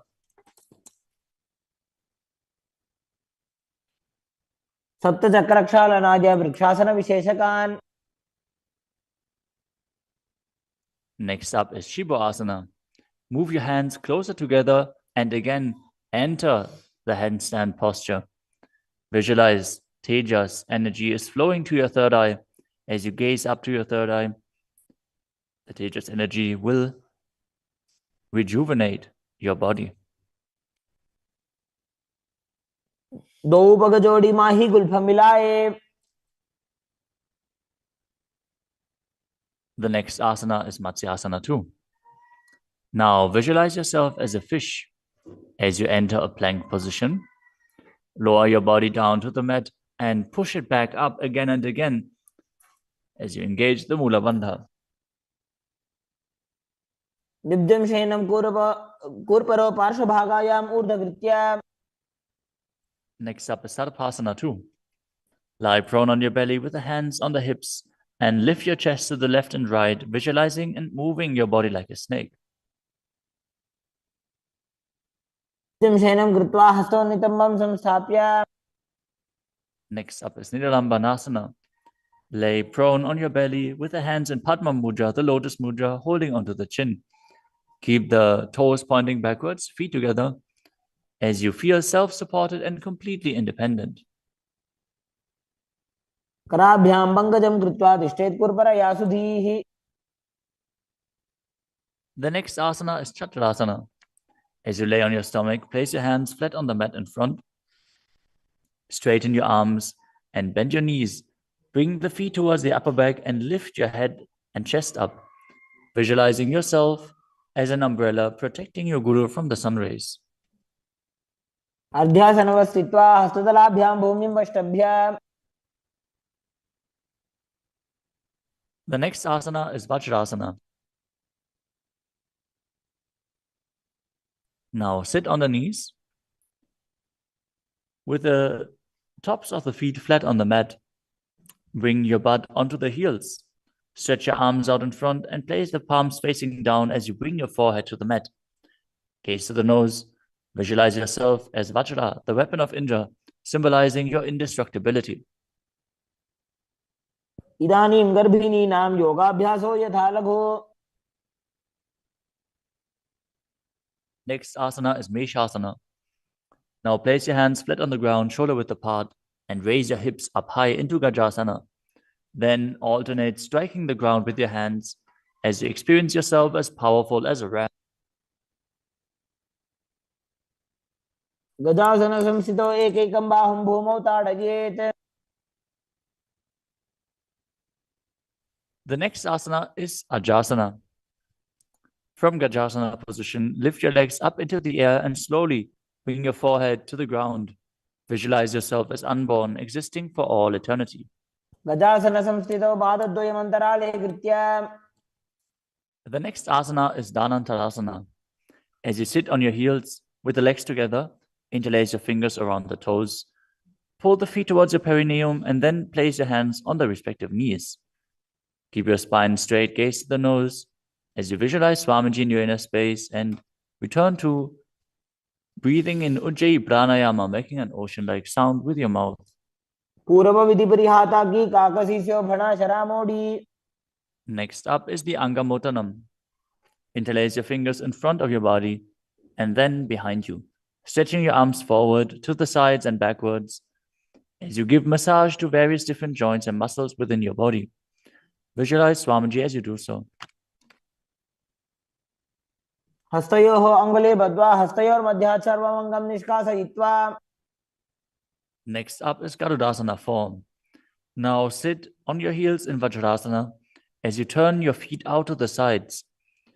Keep your thighs and knees resting on the ground. Keep your spine straight, hands on the knees. Visualize yourself as Lord Garuda, flying Lord Vishnu and Lakshmi on his back. जङ्घोरुभ्यां धरां पीड्य स्थिरकायो द्विजानुनाम्. Next up is Ananda Mandirasana. Now sit with your legs folded back, the toes pointing backwards, the knees wide, with the hands below the ankles. Keep the front of your buttocks on the ground as you gaze to your third eye and visualize yourself residing in the blissful space of a temple. अथ वक्षे वीरनाथ आनन्दमन्दिरासनम्. Next up is Mandukasana 2.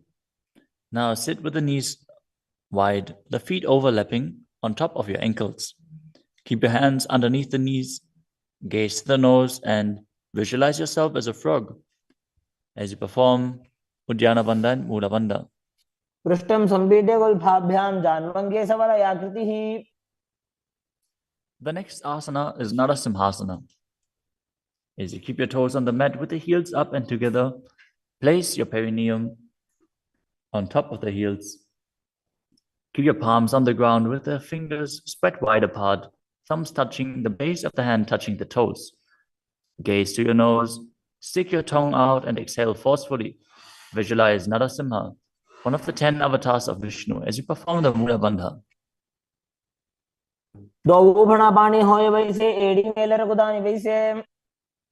The next asana is Vishrakasana. Sit on the toes and place your perineum on the heels as you separate your knees and place them on the ground. Make a hollow of your palms and place it on your mouth. Keep your thumbs under the teeth and close your lips. Gaze to your nose. Inhale through the right nostril and exhale through your mouth as per your capacity in Vishraka Pranayama. Visualize yourself as Devi, presiding over any and all minuscule fears you might have. The next asana is Makadasana. Now bring the soles together, the top of the feet on the ground. As you sit on the heels, bend your elbows, bring your fingers to the armpits, and imitate as if you were a monkey stretching itself. Visualize yourself as a playful monkey as you gaze to your third eye and perform the Mula Bandha.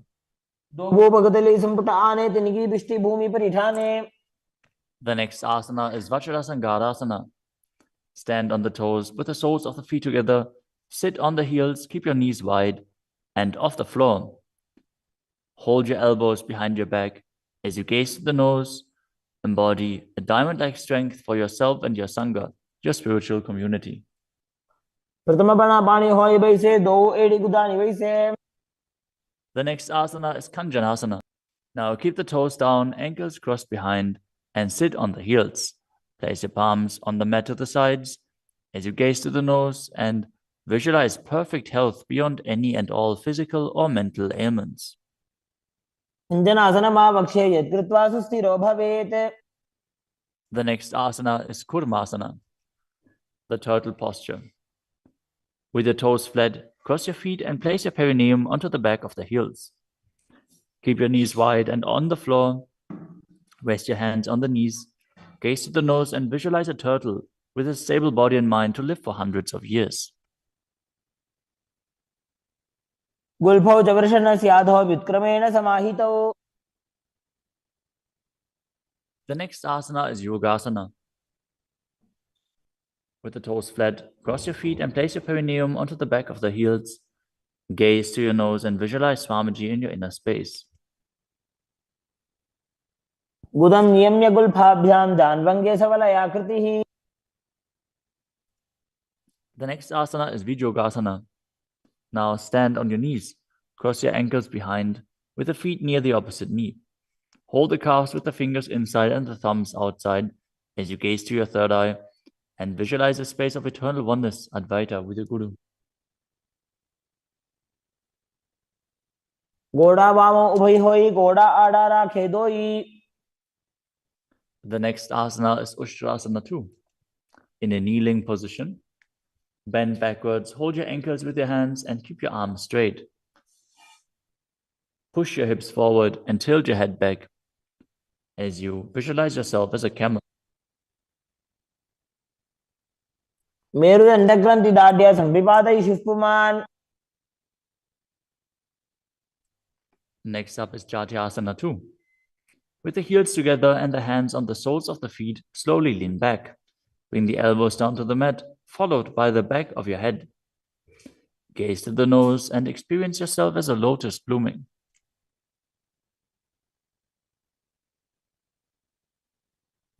दो एड़ी संपुट करे सोले मूल द्वारित हृदरे. Next up is Viratasana. Sit on the knees with the thighs and calves together. Lean back and touch your back to the ground. Then rise back up. Do this again and again as you visualize the healing and liberation of all causal subtle forms of your body. Gaze to the nose and perform the Mula Bandha.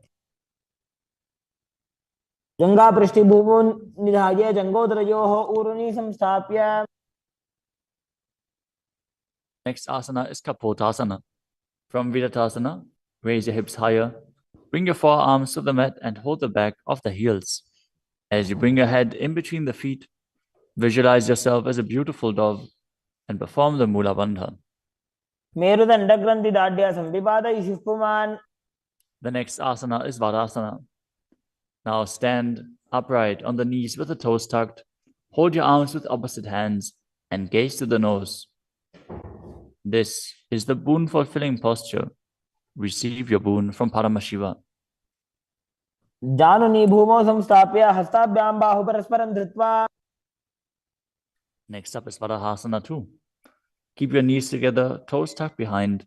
Lean forward as you bring the elbows to the mat. With your hands holding the head, rest your buttocks on the heels and visualize yourself as Varaha, the boar incarnation of Mahavishnu. सूर्यं चन्द्रं भेदनानि आसनानि निकथ्यते. The next asana is Mundasana. This is another inverted posture. Use a wall for support if needed. Now kneel down, place your elbows on the mat, shoulder width apart. Interlace your fingers and place your head onto the mat, supporting it with both hands. Walk your feet forward until your hips align with the shoulders and then raise your legs straight up. Be stable. Gaze to the nose. Visualize yourself as a lopped tree as you breathe calmly through your nose in Sahadra Kumbhaka in Mundasana. अधो मुण्डासनं वक्षे सर्वेषां प्राणिनां सुखम्. Next asana is Andhasana. In a kneeling position, place your head in between the knees and the elbows outside of the knees. Hold your head with both hands, gaze to the nose, and visualize Swamiji in your inner space as you breathe through your mouth and perform the Mula Bandha. प्रथम भगदली समठारावे कोरमा हिली उभे मिलावे. The next asana is Viparita Shalabhasana. You can hold weights to intensify this asana. As you lie on your belly with the arms extended straight out, lift your thighs, arms, and chest off the ground. Visualize yourself as a locust and perform the Mula Bandha. शलभासन भेदाश्च नटभेरुण्ड नामके. The next asana is Kapalasana. Lie on your belly with the arms at the side, palms facing down. Keep your forehead on the ground and keep your chest on the mat as you lift your legs up together. Visualize yourself as a skull, representing the mind with purified thoughts and a strong will to attain enlightenment. कपालं भूमो निधाय ऊर्ध्वं पादौ नयेत्. The next asana is Akasha Kapotasana. As you lay on your stomach, keep your hands by the sides and lift your legs up over your head. As you slowly place your feet on the mat in front of your head, keep the palms flat on the mat behind, visualizing yourself as a free and open dove. As you breathe in Sahasrara Kumbhaka and perform the Mula Bandha. उष्ट्रासने स्थित्वा चरणौ भूमेरुत्थाप्य. The next asana is Chatakasana. As you sit on your knees, bring the chest down so the navel touches the knees and keep your hands and elbows flat on the ground. Be sturdy. Visualize yourself as a sparrow as you perform the Mula Bandha. पूर्वपर्यन्तौ हस्तौ धरामवष्टभ्य. The next asana is a Vrishchikasana too. Now kneel down, keep your hands and elbows on the mat. As you raise your legs, bend your back to touch the feet onto your head. Lift your chin and hold as you visualize yourself as a scorpion. विच्छेवपुच्छप्रतिमाङ्घ्रिपार्श्वे धृत्वा स्वशीर्षे चिबुकं विधार्यकौ. Now place the perineum down on the right heel as you keep the left foot outside of the hip with the toes pointing outwards.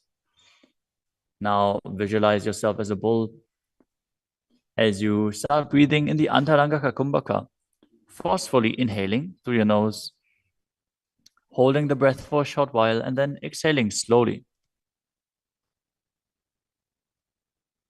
याम्यगुल्फे पादमूले वामभागे पदेतरम्. The next asana is Lulasana. From the kneeling position, place your hands flat on the mat in front. Lift your knees off the ground and cross the toes over the left. The left toes over the right as you balance above the mat and visualize Swamiji in your inner space. लोलासनं सदा कुर्यात् वायुलोलापघातनात्. Now directly place your perineum down on the other heel as you repeat Vrishasana on the other side. याम्यगुल्फे पादमूले वामभागे पदेतरम्. Next up is Balagunasana. Now place the left toes on the ground and sit on the heel of the left foot. Place the right foot flat on the ground with the knee raised against the chest. Keep your palms on the respective knees as you maintain an upright position. Visualize Balagunahai, one of the 84 siddhas in your inner space. आसन को गुण जल विकार जाई. Next up is Grahasana. Squat with the feet flat on the mat. As you bring your elbows under the thighs, wrap your hands around the shins and hold onto your ankles from the outside. Visualize yourself as the entire planet. पादतले भूमौ संस्थाप्य जानुमध्ये हस्तगुर्परौ स्थाप्य.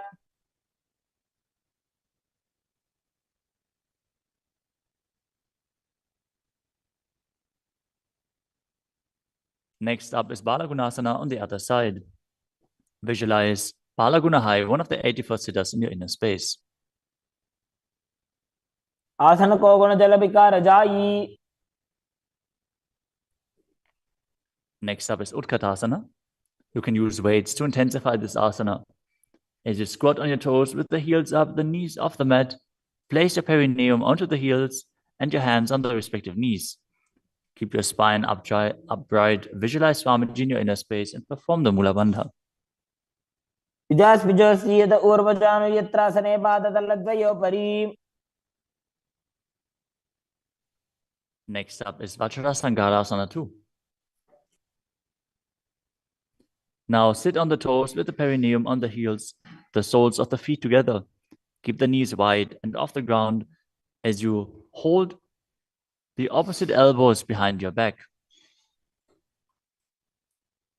Gaze forward as you visualize Swamiji in your inner space. प्रथम प्राणापानी होए जैसे दो एड़ी गुदानी वैसे. The next asana is Anilasana. Now squat or sit with the feet hip width apart, with the hands under the soles of the feet from the inside, palms facing down. Keep your arms straight, elbows at the navel, and gaze to the nose. As you visualize, you are able to consume and live off of air alone. दो हाथ भूमि पर उठाने, कहनी जाड़ी ना भी लगाने.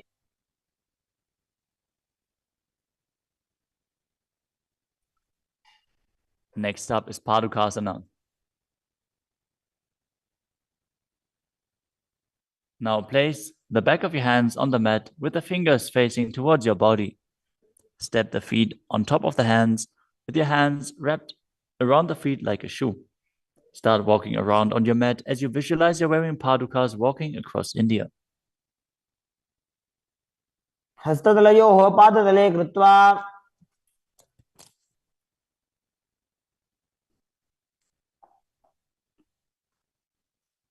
Next up is Kukkuttanasana. Now place your palms on the mat, raise both feet upwards into the air, and let them fall back down. Do this again and again as you visualize yourself as a rooster. हस्ततले भूमौ कृत्वा पादतले च ऊर्ध्वमुड्डानं कृत्वा. Next up is Viparita Nrityasana. Now place your hands on the mat and raise your legs upwards into a handstand. As you move around on two hands dancing, feel yourself become free of all inhibitions. हस्ततलाभ्यां भूमिं वष्टभ्य. Next up is Kunjarasana. Now separate your feet and place one palm down on the mat with the arm straight. Bring the opposite arm towards your head. Be stable. Visualize Swamiji in your inner space. Breathe calmly in Sahadra Kumbhaka and perform the Mula Bandha. अथ पक्षे Mahadev कुञ्जरासनमुत्तमम्. Now exchange the position of your hands. Repeat Kunjarasana on the other side. पक्षे Mahadev कुञ्जरासनमुत्तमम्. Next asana is Kadambasana. Sit on the ground with your feet flat and the heels close to your body. Hold the respective ankles with your hands as you lift your feet off the ground and visualize yourself as a Kadamba tree, a pious tree that promotes a long life. पार्श्वभ्यां भूमिं वष्टभ्य हस्तद्वयेन गुल्फौ धृत्वा. Next up is Bhavana Muktasana. Now sit with the heels at the perineum, hold the knees with your hands and press them towards your chest. Visualize any excess water being released or balanced within your system as you perform the Mula Bandha. स्तुपादयोः पाणिं लात्वा स्वस्वनितम्बके. The next asana is Chakrasana. Now sit and lift one leg behind your head as you place both hands flat on the mat. Extend the opposite leg up with the knee straight as you lift your entire body up off the ground. Keep your chin up, gaze to your third eye, and visualize yourself as a powerful source of energy. पूर्वदानं च दुष्पादपीठं वज्रासनं तथा. The next asana is Dhanurasana too. As you sit on the ground, hold the respective big toes in Prana Mudra. As you keep one leg straight and pull the other foot towards your ear, visualizing yourself as a ball. पादाङ्गुष्ठौ तु पाणिभ्यां गृहीत्वा श्रवणावधि. The next asana is Ashtavakrasana. Now lift the left leg over top of the left shoulder and bring the right foot across. Hook it over the left foot. Lean forward and down while extending the legs out to the side. Lift up your head and chest, find balance and visualize yourself as a flying crane. पाशिष्ठमथ कौण्डिन्यम् ऊर्ध्वकुक्कुटमेव च. The next asana is Pranasana. Now place the right foot on the left thigh and bring the left foot flat on the ground as you have the left shoulder underneath the raised left leg and place your hands flat on the ground.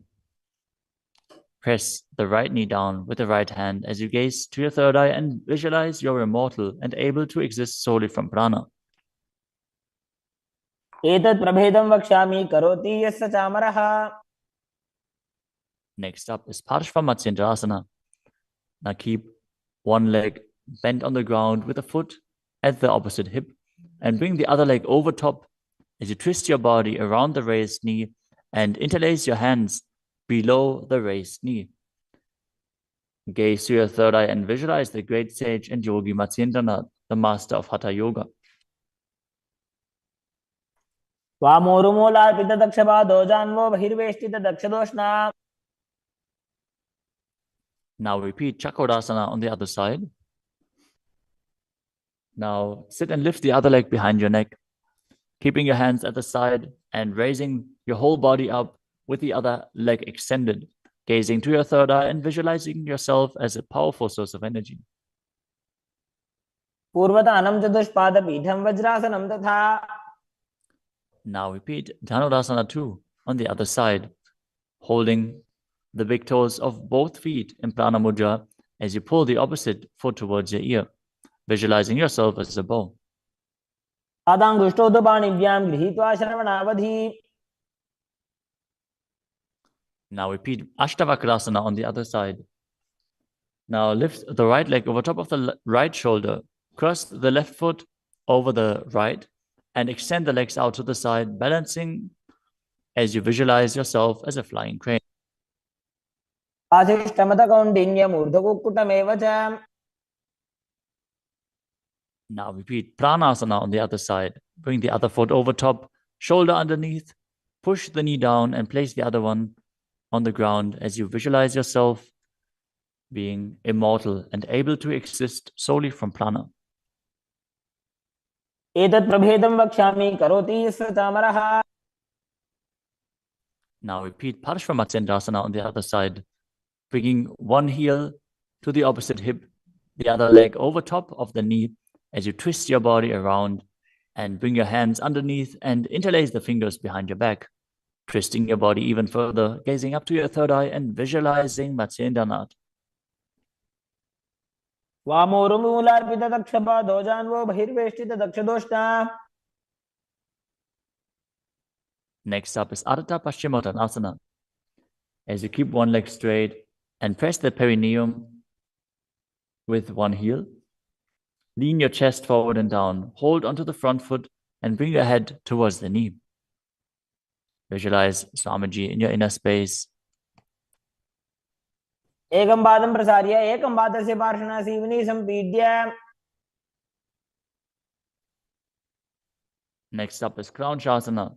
Now place your left ankle outside of the hip, hold the sole of the right foot and lift the leg up towards your forehead. Keep the knees straight. Visualize yourself as a crane as you engage the Mula Bandha. उत्थानपादं क्रौञ्चं च मरीचिं वीरभद्रकम्.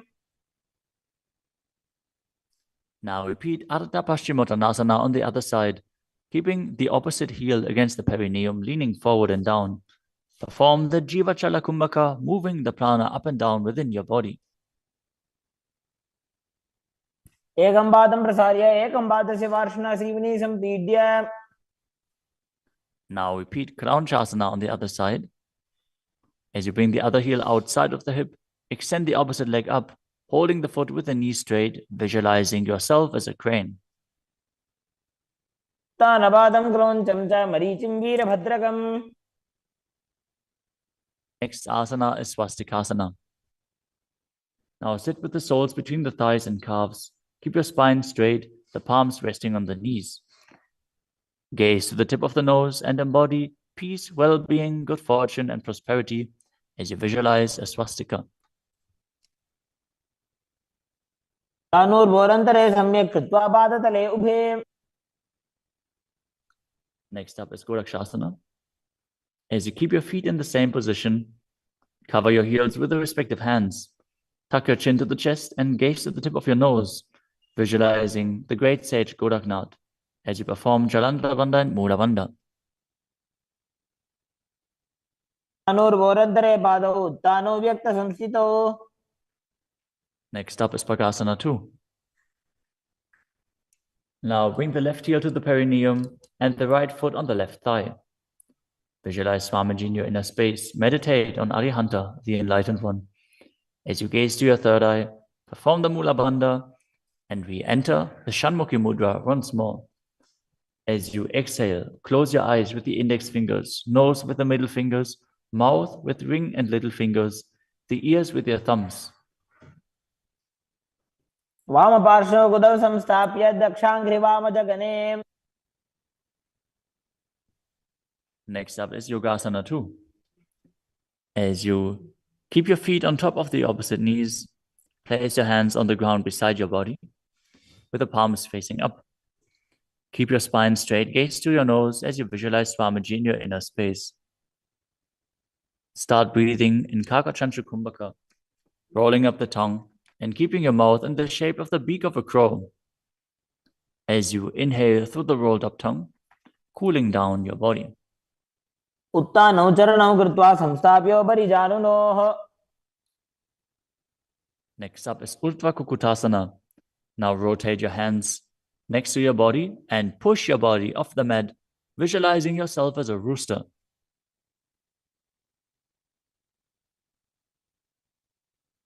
वासिष्ठमदकौण्डिन्यम् ऊर्ध्वकुक्कुटमेव च. Next up is Siddha Haratali Asana. From Padmasana, insert both hands through the knees and place them on the mat. Avoid lifting your body up. Stay seated in this position as you gaze to the nose and visualize Swamiji in your inner space.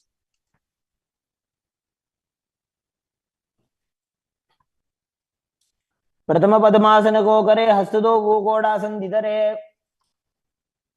Next up is Hamsasana. From Padmasana, lift your body off the ground as you gaze to your third eye and visualize yourself as an elegant swan. कुक्कुटासने स्थित्वा स्कन्धपर्यन्तं मूरोनि नीत्वा. Next up is Karmukasana. From Padmasana, place your hands between the thighs and calves. Lean forward and while sitting, reach your hands behind your body in Parashva Mudra.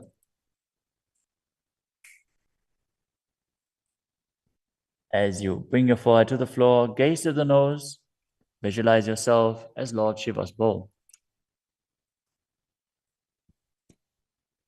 प्रथम पद्मासन को करे Ghodasan दिमाहि करिधरे. The next asana is Kurmasana 2. Sitting in Padmasana, lift your knees and insert both hands through the thighs and calves. As you bend your elbows and hold onto the respective shoulders with your hands, visualize yourself as a turtle, having a stable body and mind to live for hundreds of years. बाईजंग पर दक्षिण बावा दाईजंग पर बाईं ल्यावा. The next asana is Granthi Bedasana. From Padmasana, insert both hands through the thighs and calves. Bend your elbows, hold the respective shoulders, tuck your chin to the chest. Gaze at the nose and rejoice, knowing you're in Shiva's secret knot posture. अथ वक्षे नीलकण्ठा ग्रन्थिभेदासनं शुभम्.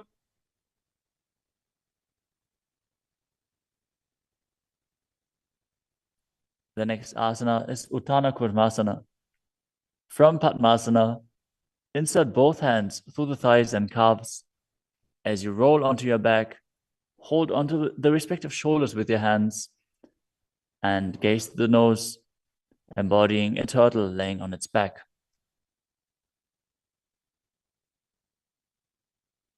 कुक्कुटासन बन्धस्थं कराभ्यां धृतकन्धरम्.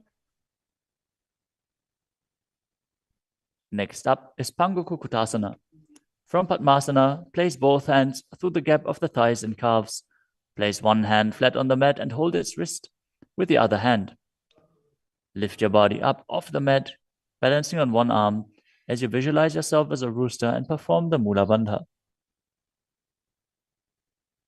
कुक्कुटासन स्थित्वा एकेन हस्तेन अन्यस्य प्रतिबन्धं धृत्वा. Now exchange the position of your hands. Lift your body up onto the other hand as you repeat Pangakukutasana on the other side. Kukkutasana स्थित्वा एकेन हस्तेन अन्यस्य निबन्धं धृत्वा. The next asana is Gridrasana. From Padmasana, place your elbows on the toes, interlace your fingers, and rest your chin on the knuckles. Keep your thumbs pressed to the throat as you visualize you have gone beyond all greed and covetous.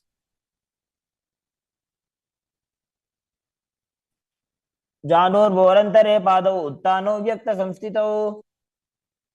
Next up is Padmasana 3. From Padmasana, hold one hand over the other with the palms facing upwards. Keep your spine straight, gaze to the nose, and visualize Swamiji in your inner space as you perform Mahamudra Bandha. All three bandhas engaged. उत्तानौ चरणौ विधाय विधिवत् शक्तिस्थितौ योगिरात्. Next up is Padmasana 4. From Padmasana, place your palms on top of the knees. Keep your spine straight, gaze to the nose, engage the Mula Bandha, and visualize Paramashiva in your inner space. एतत् पद्मासनं कुर्यात् प्राणवायु प्रसिद्धये.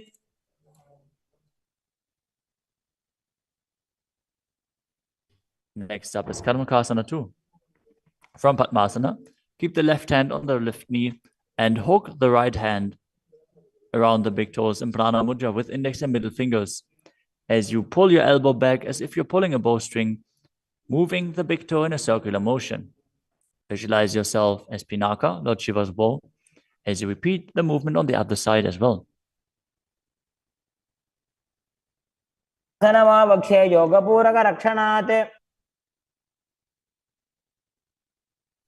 Next up is Karmakasana 3. From Padmasana, cross your arms behind your back and hold onto the big toes in Prana Mudra as you gaze to the nose and visualize yourself as Paramashiva's bow.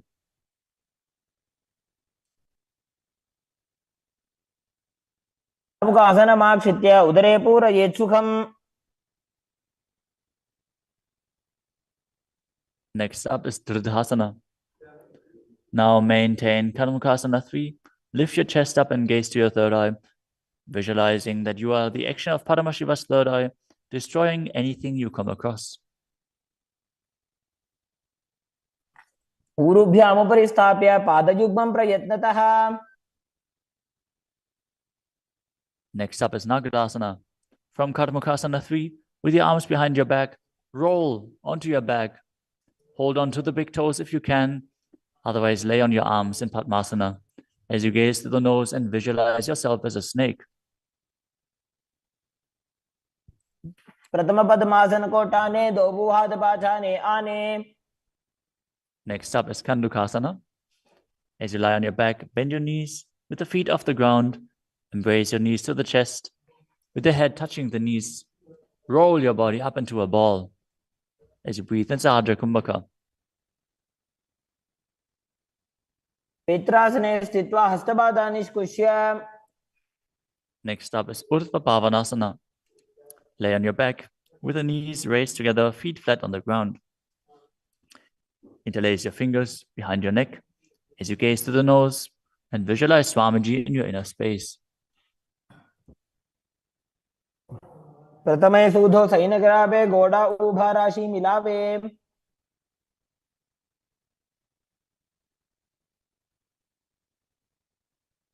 Next up is Marakata Pitasana. Lie on your back and bend your knees as you keep your feet flat on the mat and place the upturned palms underneath your heels. Lift your hips up as you visualize yourself as a powerful alpha ape. Perform the Murcha Kumbhaka with Jalandhara Bandha and Mula Bandha engaged. उत्तानशयनं पादतले उत्तानहस्तयोः स्थापयेत्. Next up is Uttana Shiki Pitakasana. Lie supine and raise your hips up. Support your hips with your hands, placed at the waist, as your elbows bear the weight of your body. Press your chin to the throat, gaze to the nose, and visualize Swamiji in your inner space. जङ्घोरुबलहीनश्चेत् उत्तानशी पीठकम्. Next up is Nadakasana. As you lie supine, raise your hips and legs up. Bring your hands to the lower back for support if needed, but then place your elbows and hands flat on the mat below. Balance. As you visualize traversing Naraka, hell unscathed. ग्रीवाकण्ठेन भूमिं विष्टम्भ. Next up is Tiryanokasana. From Narakasana, bring your hands to the lower back and keep your elbows on the mat. Raise your legs up vertically and slowly lower and angle them down, keeping your core engaged. Visualize your abode crossing the ocean of samsara. नौकावत् स्थित्वा ऊर्ध्वं पादाग्रद्वयं नजेत्. The next asana is Dvajasana. Now bring your arms back flat on the mat. Keep your legs straight as a flagpole. As you visualize yourself as the Kailasa flag, respected across all nations. तियन् नौकावत् ग्रीवापृष्ठकूर्परैः भूमिं वष्टभ्य. Now gently lower your body down to the mat. As you lie supine, contract the perineal region and pull the Kundalini Shakti up your spine, performing the Shakti Chalan Mudra. Bring it up to the Brahmarandha.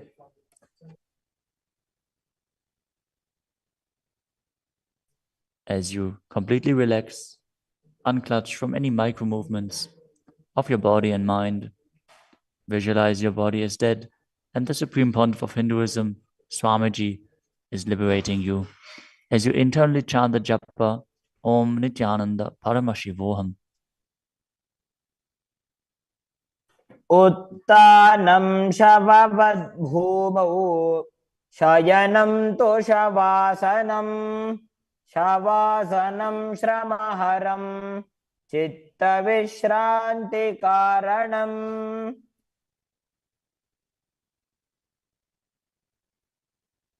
ॐ नित्यानन्द परमशिवोऽहम्.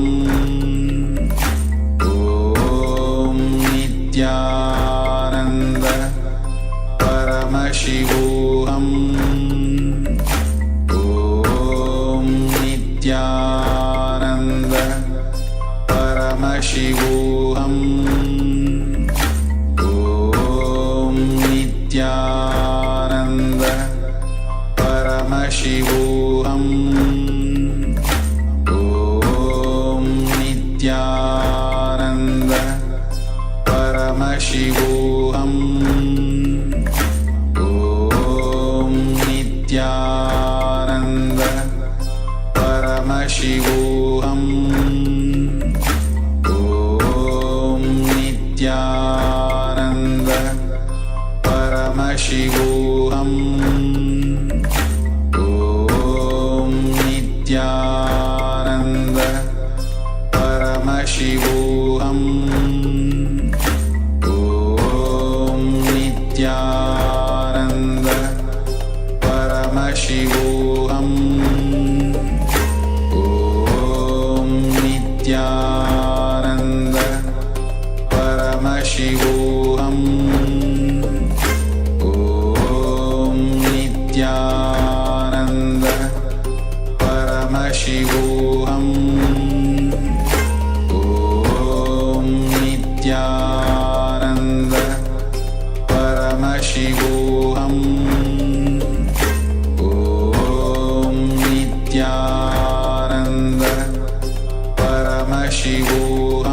परमशिवोऽहम्. ॐ नित्यानन्द परमशिवोऽहम्. ॐ नित्यानन्द परमशिवोऽहम्. नित्यानन्द परमशिवोऽहम्.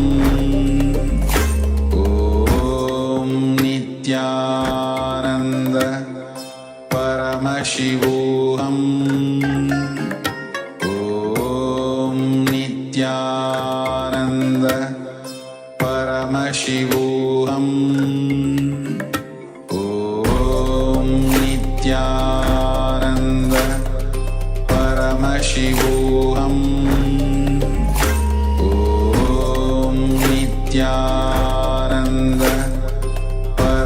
Paramashivoham Om Nityananda Paramashivoham Om Nityananda Paramashivoham Om Nityananda Paramashivoham Om Nityananda Paramashivoham Om Nityananda Paramashivoham Om Nityananda Paramashivoham Om Nityananda Paramashivoham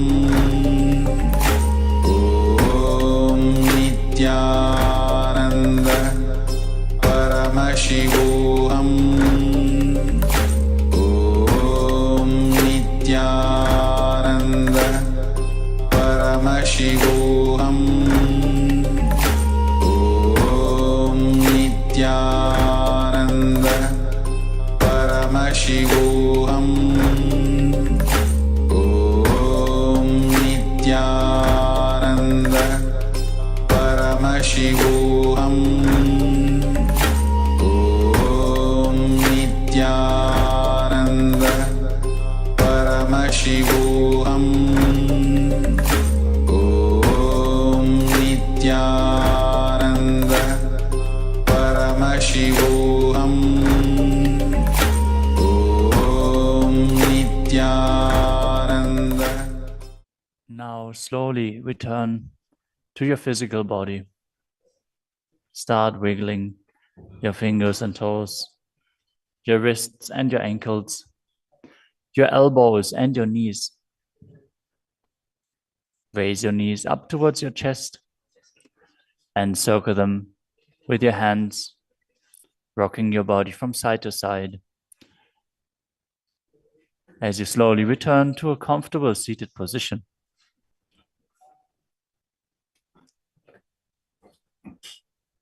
Congratulations for completing the Dvitiya Vinyasa Krama 308 asana sequence as revealed by the Supreme Pontiff of Hinduism.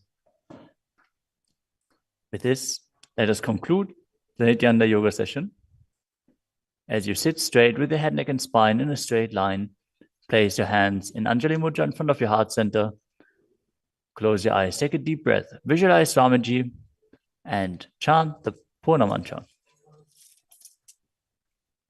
Om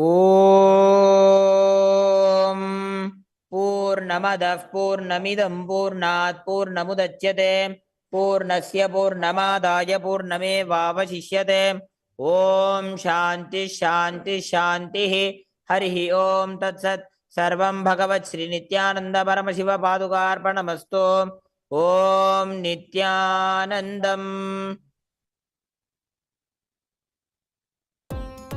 Nityanandam, thank you for watching, and if you found the video enlightening, please give it a like, share it with your loved ones, and subscribe to stay connected with us. don't forget to click the bell icon to receive the notifications.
I welcome you all with my love and respect.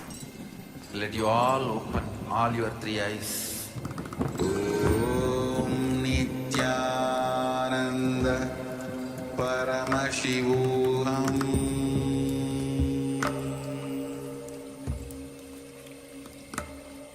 Om Nityananda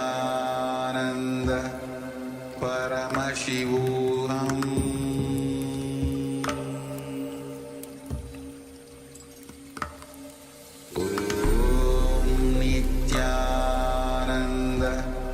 Paramashivoham.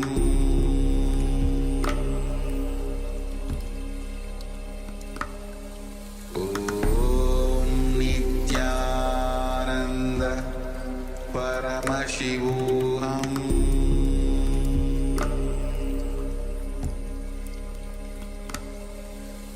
Om Nityananda Paramashivoham.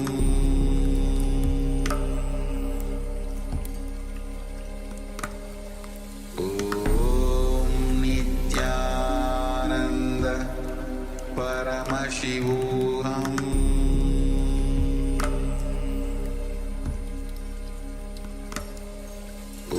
Om Nityananda Paramashivoham. Om Nityananda Paramashivoham.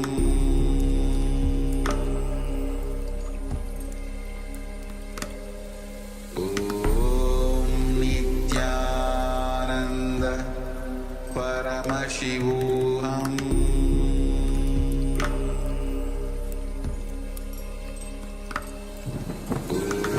Om Nityananda Paramashivoham.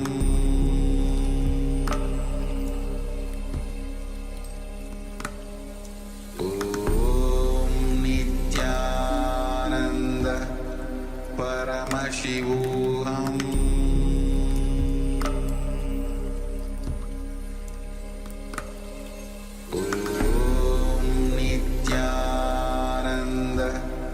Paramashivoham.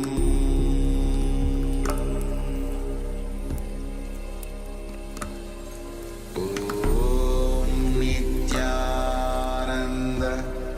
Paramashivoham.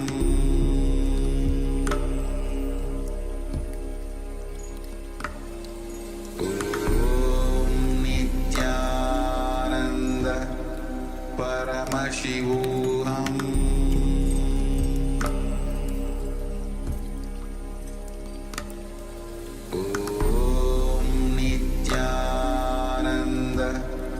Paramashivoham.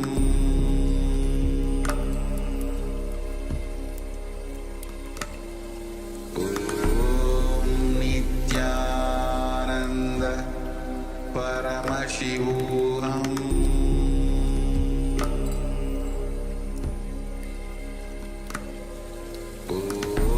Om Nityananda Paramashivoham. Nityananda Paramashivoham.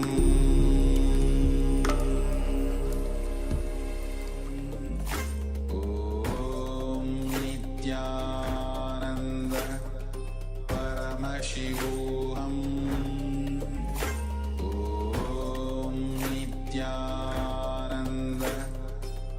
Paramashivoham.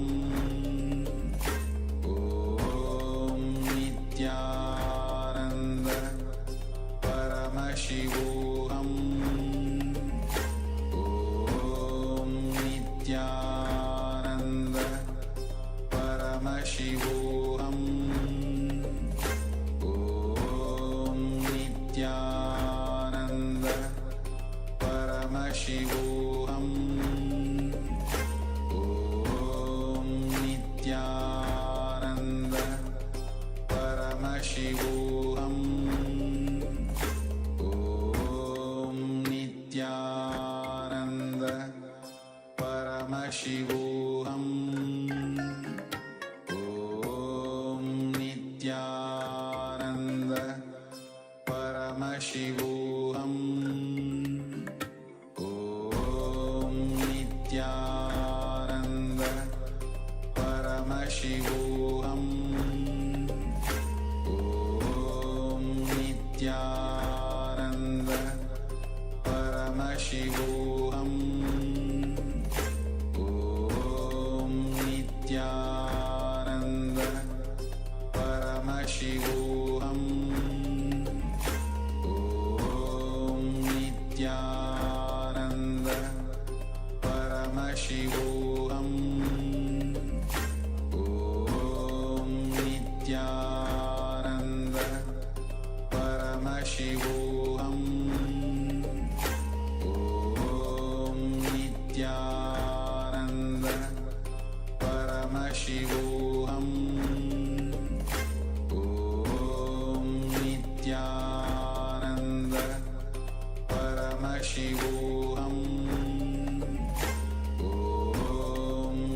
Nitya.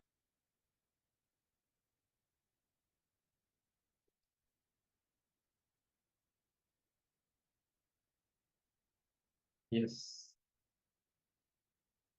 Nityanandam Paramasukadam Kevalam Jnanamurtim Dvandvaditam Gagana Sadusham Tattvamasyaadilaksham Ekam Nityam Vimalamachalam Sarvadi Sakshi Bhutam Bhavatitam Trigunarahitam Sadgurum Tam Namami.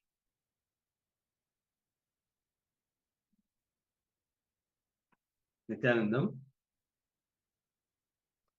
Yes, we welcome all the participants for the day 2 of Paramashivoham Level 2 program. After this wonderful yoga, I mean, how many of them experience? Yes, my body is feeling better and yoga is good for you. Are you able to hear? Is this Chinese translations available? You can show the thumbs up if you are able to hear us. Okay, yes. Vidya Rupanaya, yes. Okay, we request all the other participants to switch on your camera and be participating in this session. Now, we are going to enter into the power manifestation. After this powerful yoga, we'll enter into the power manifestation before we enter into the further sessions. Yeah, I request all the participants to switch on the camera. Still, we see some of them not switched on your camera. I request all the participants to keep your cameras on so that we can enter into the power manifestation.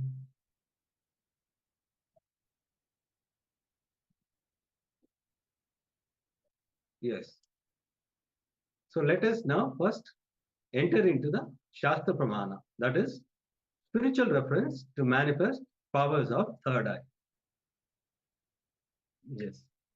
Kapalantarmano yasya tishtannilitalochanaha kramena manaso dadya lakshayet lakshamuttamam.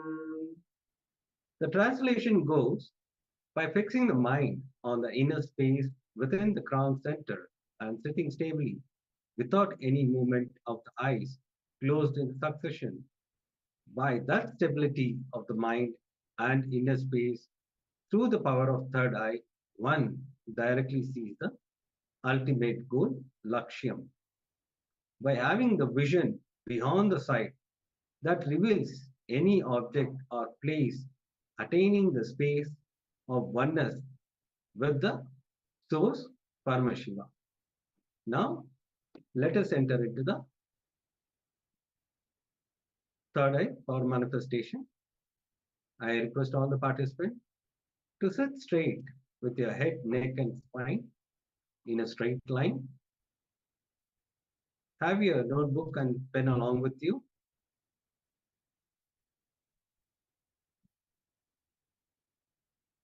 Please close your eyes. I request all the participants to blindfold themselves so that we can enter into the power manifestation.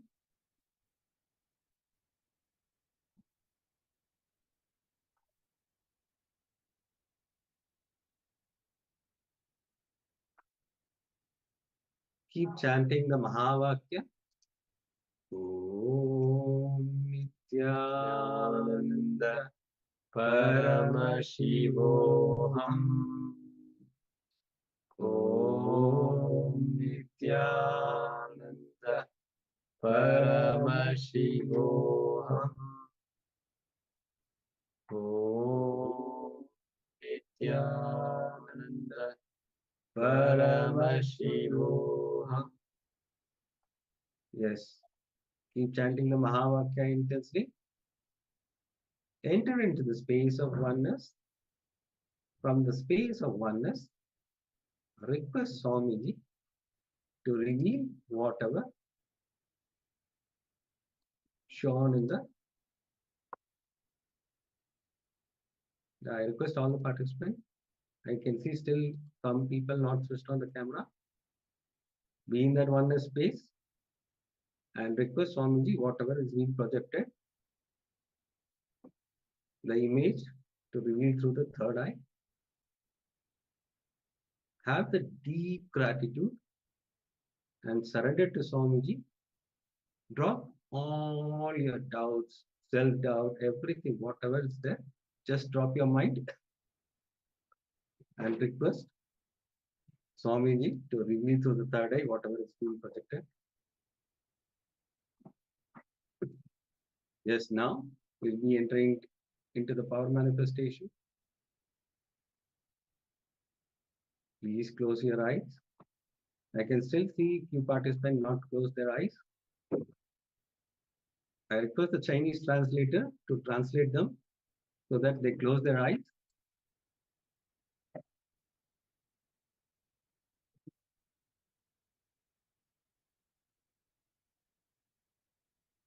Yes, keep chanting the Mahavakya intensely. Now we are going to project the image. Let us enter into the power manifestation.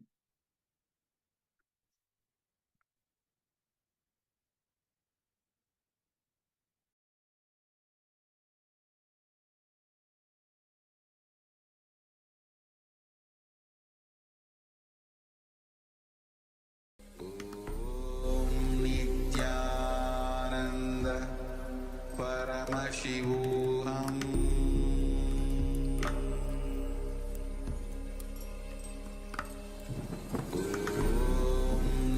Nityananda Paramashivoham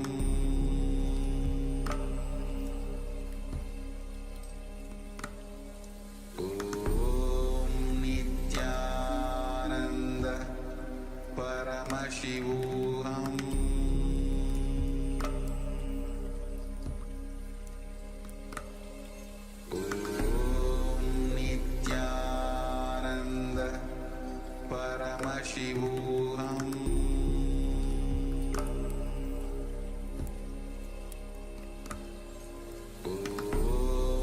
Nityananda Paramashivoham Paramashivoham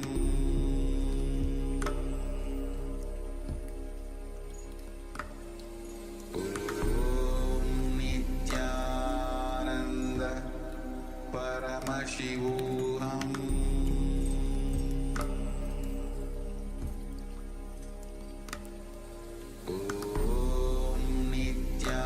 Nityananda Paramashivoham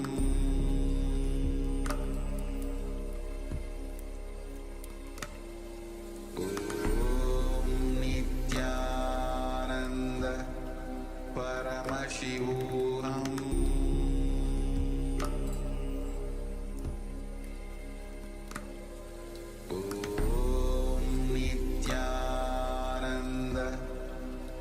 Paramashivoham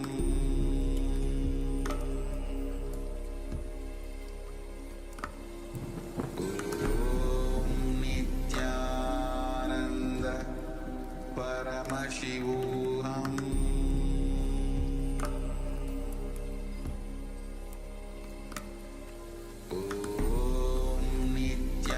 Nityananda Paramashivoham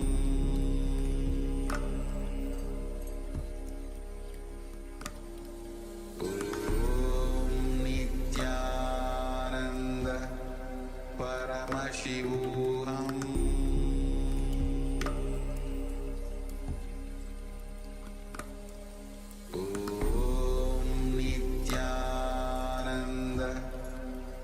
Paramashivoham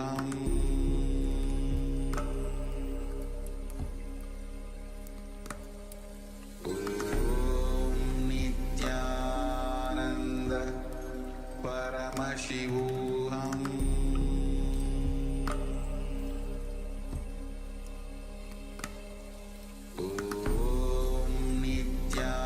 Nityananda Paramashivoham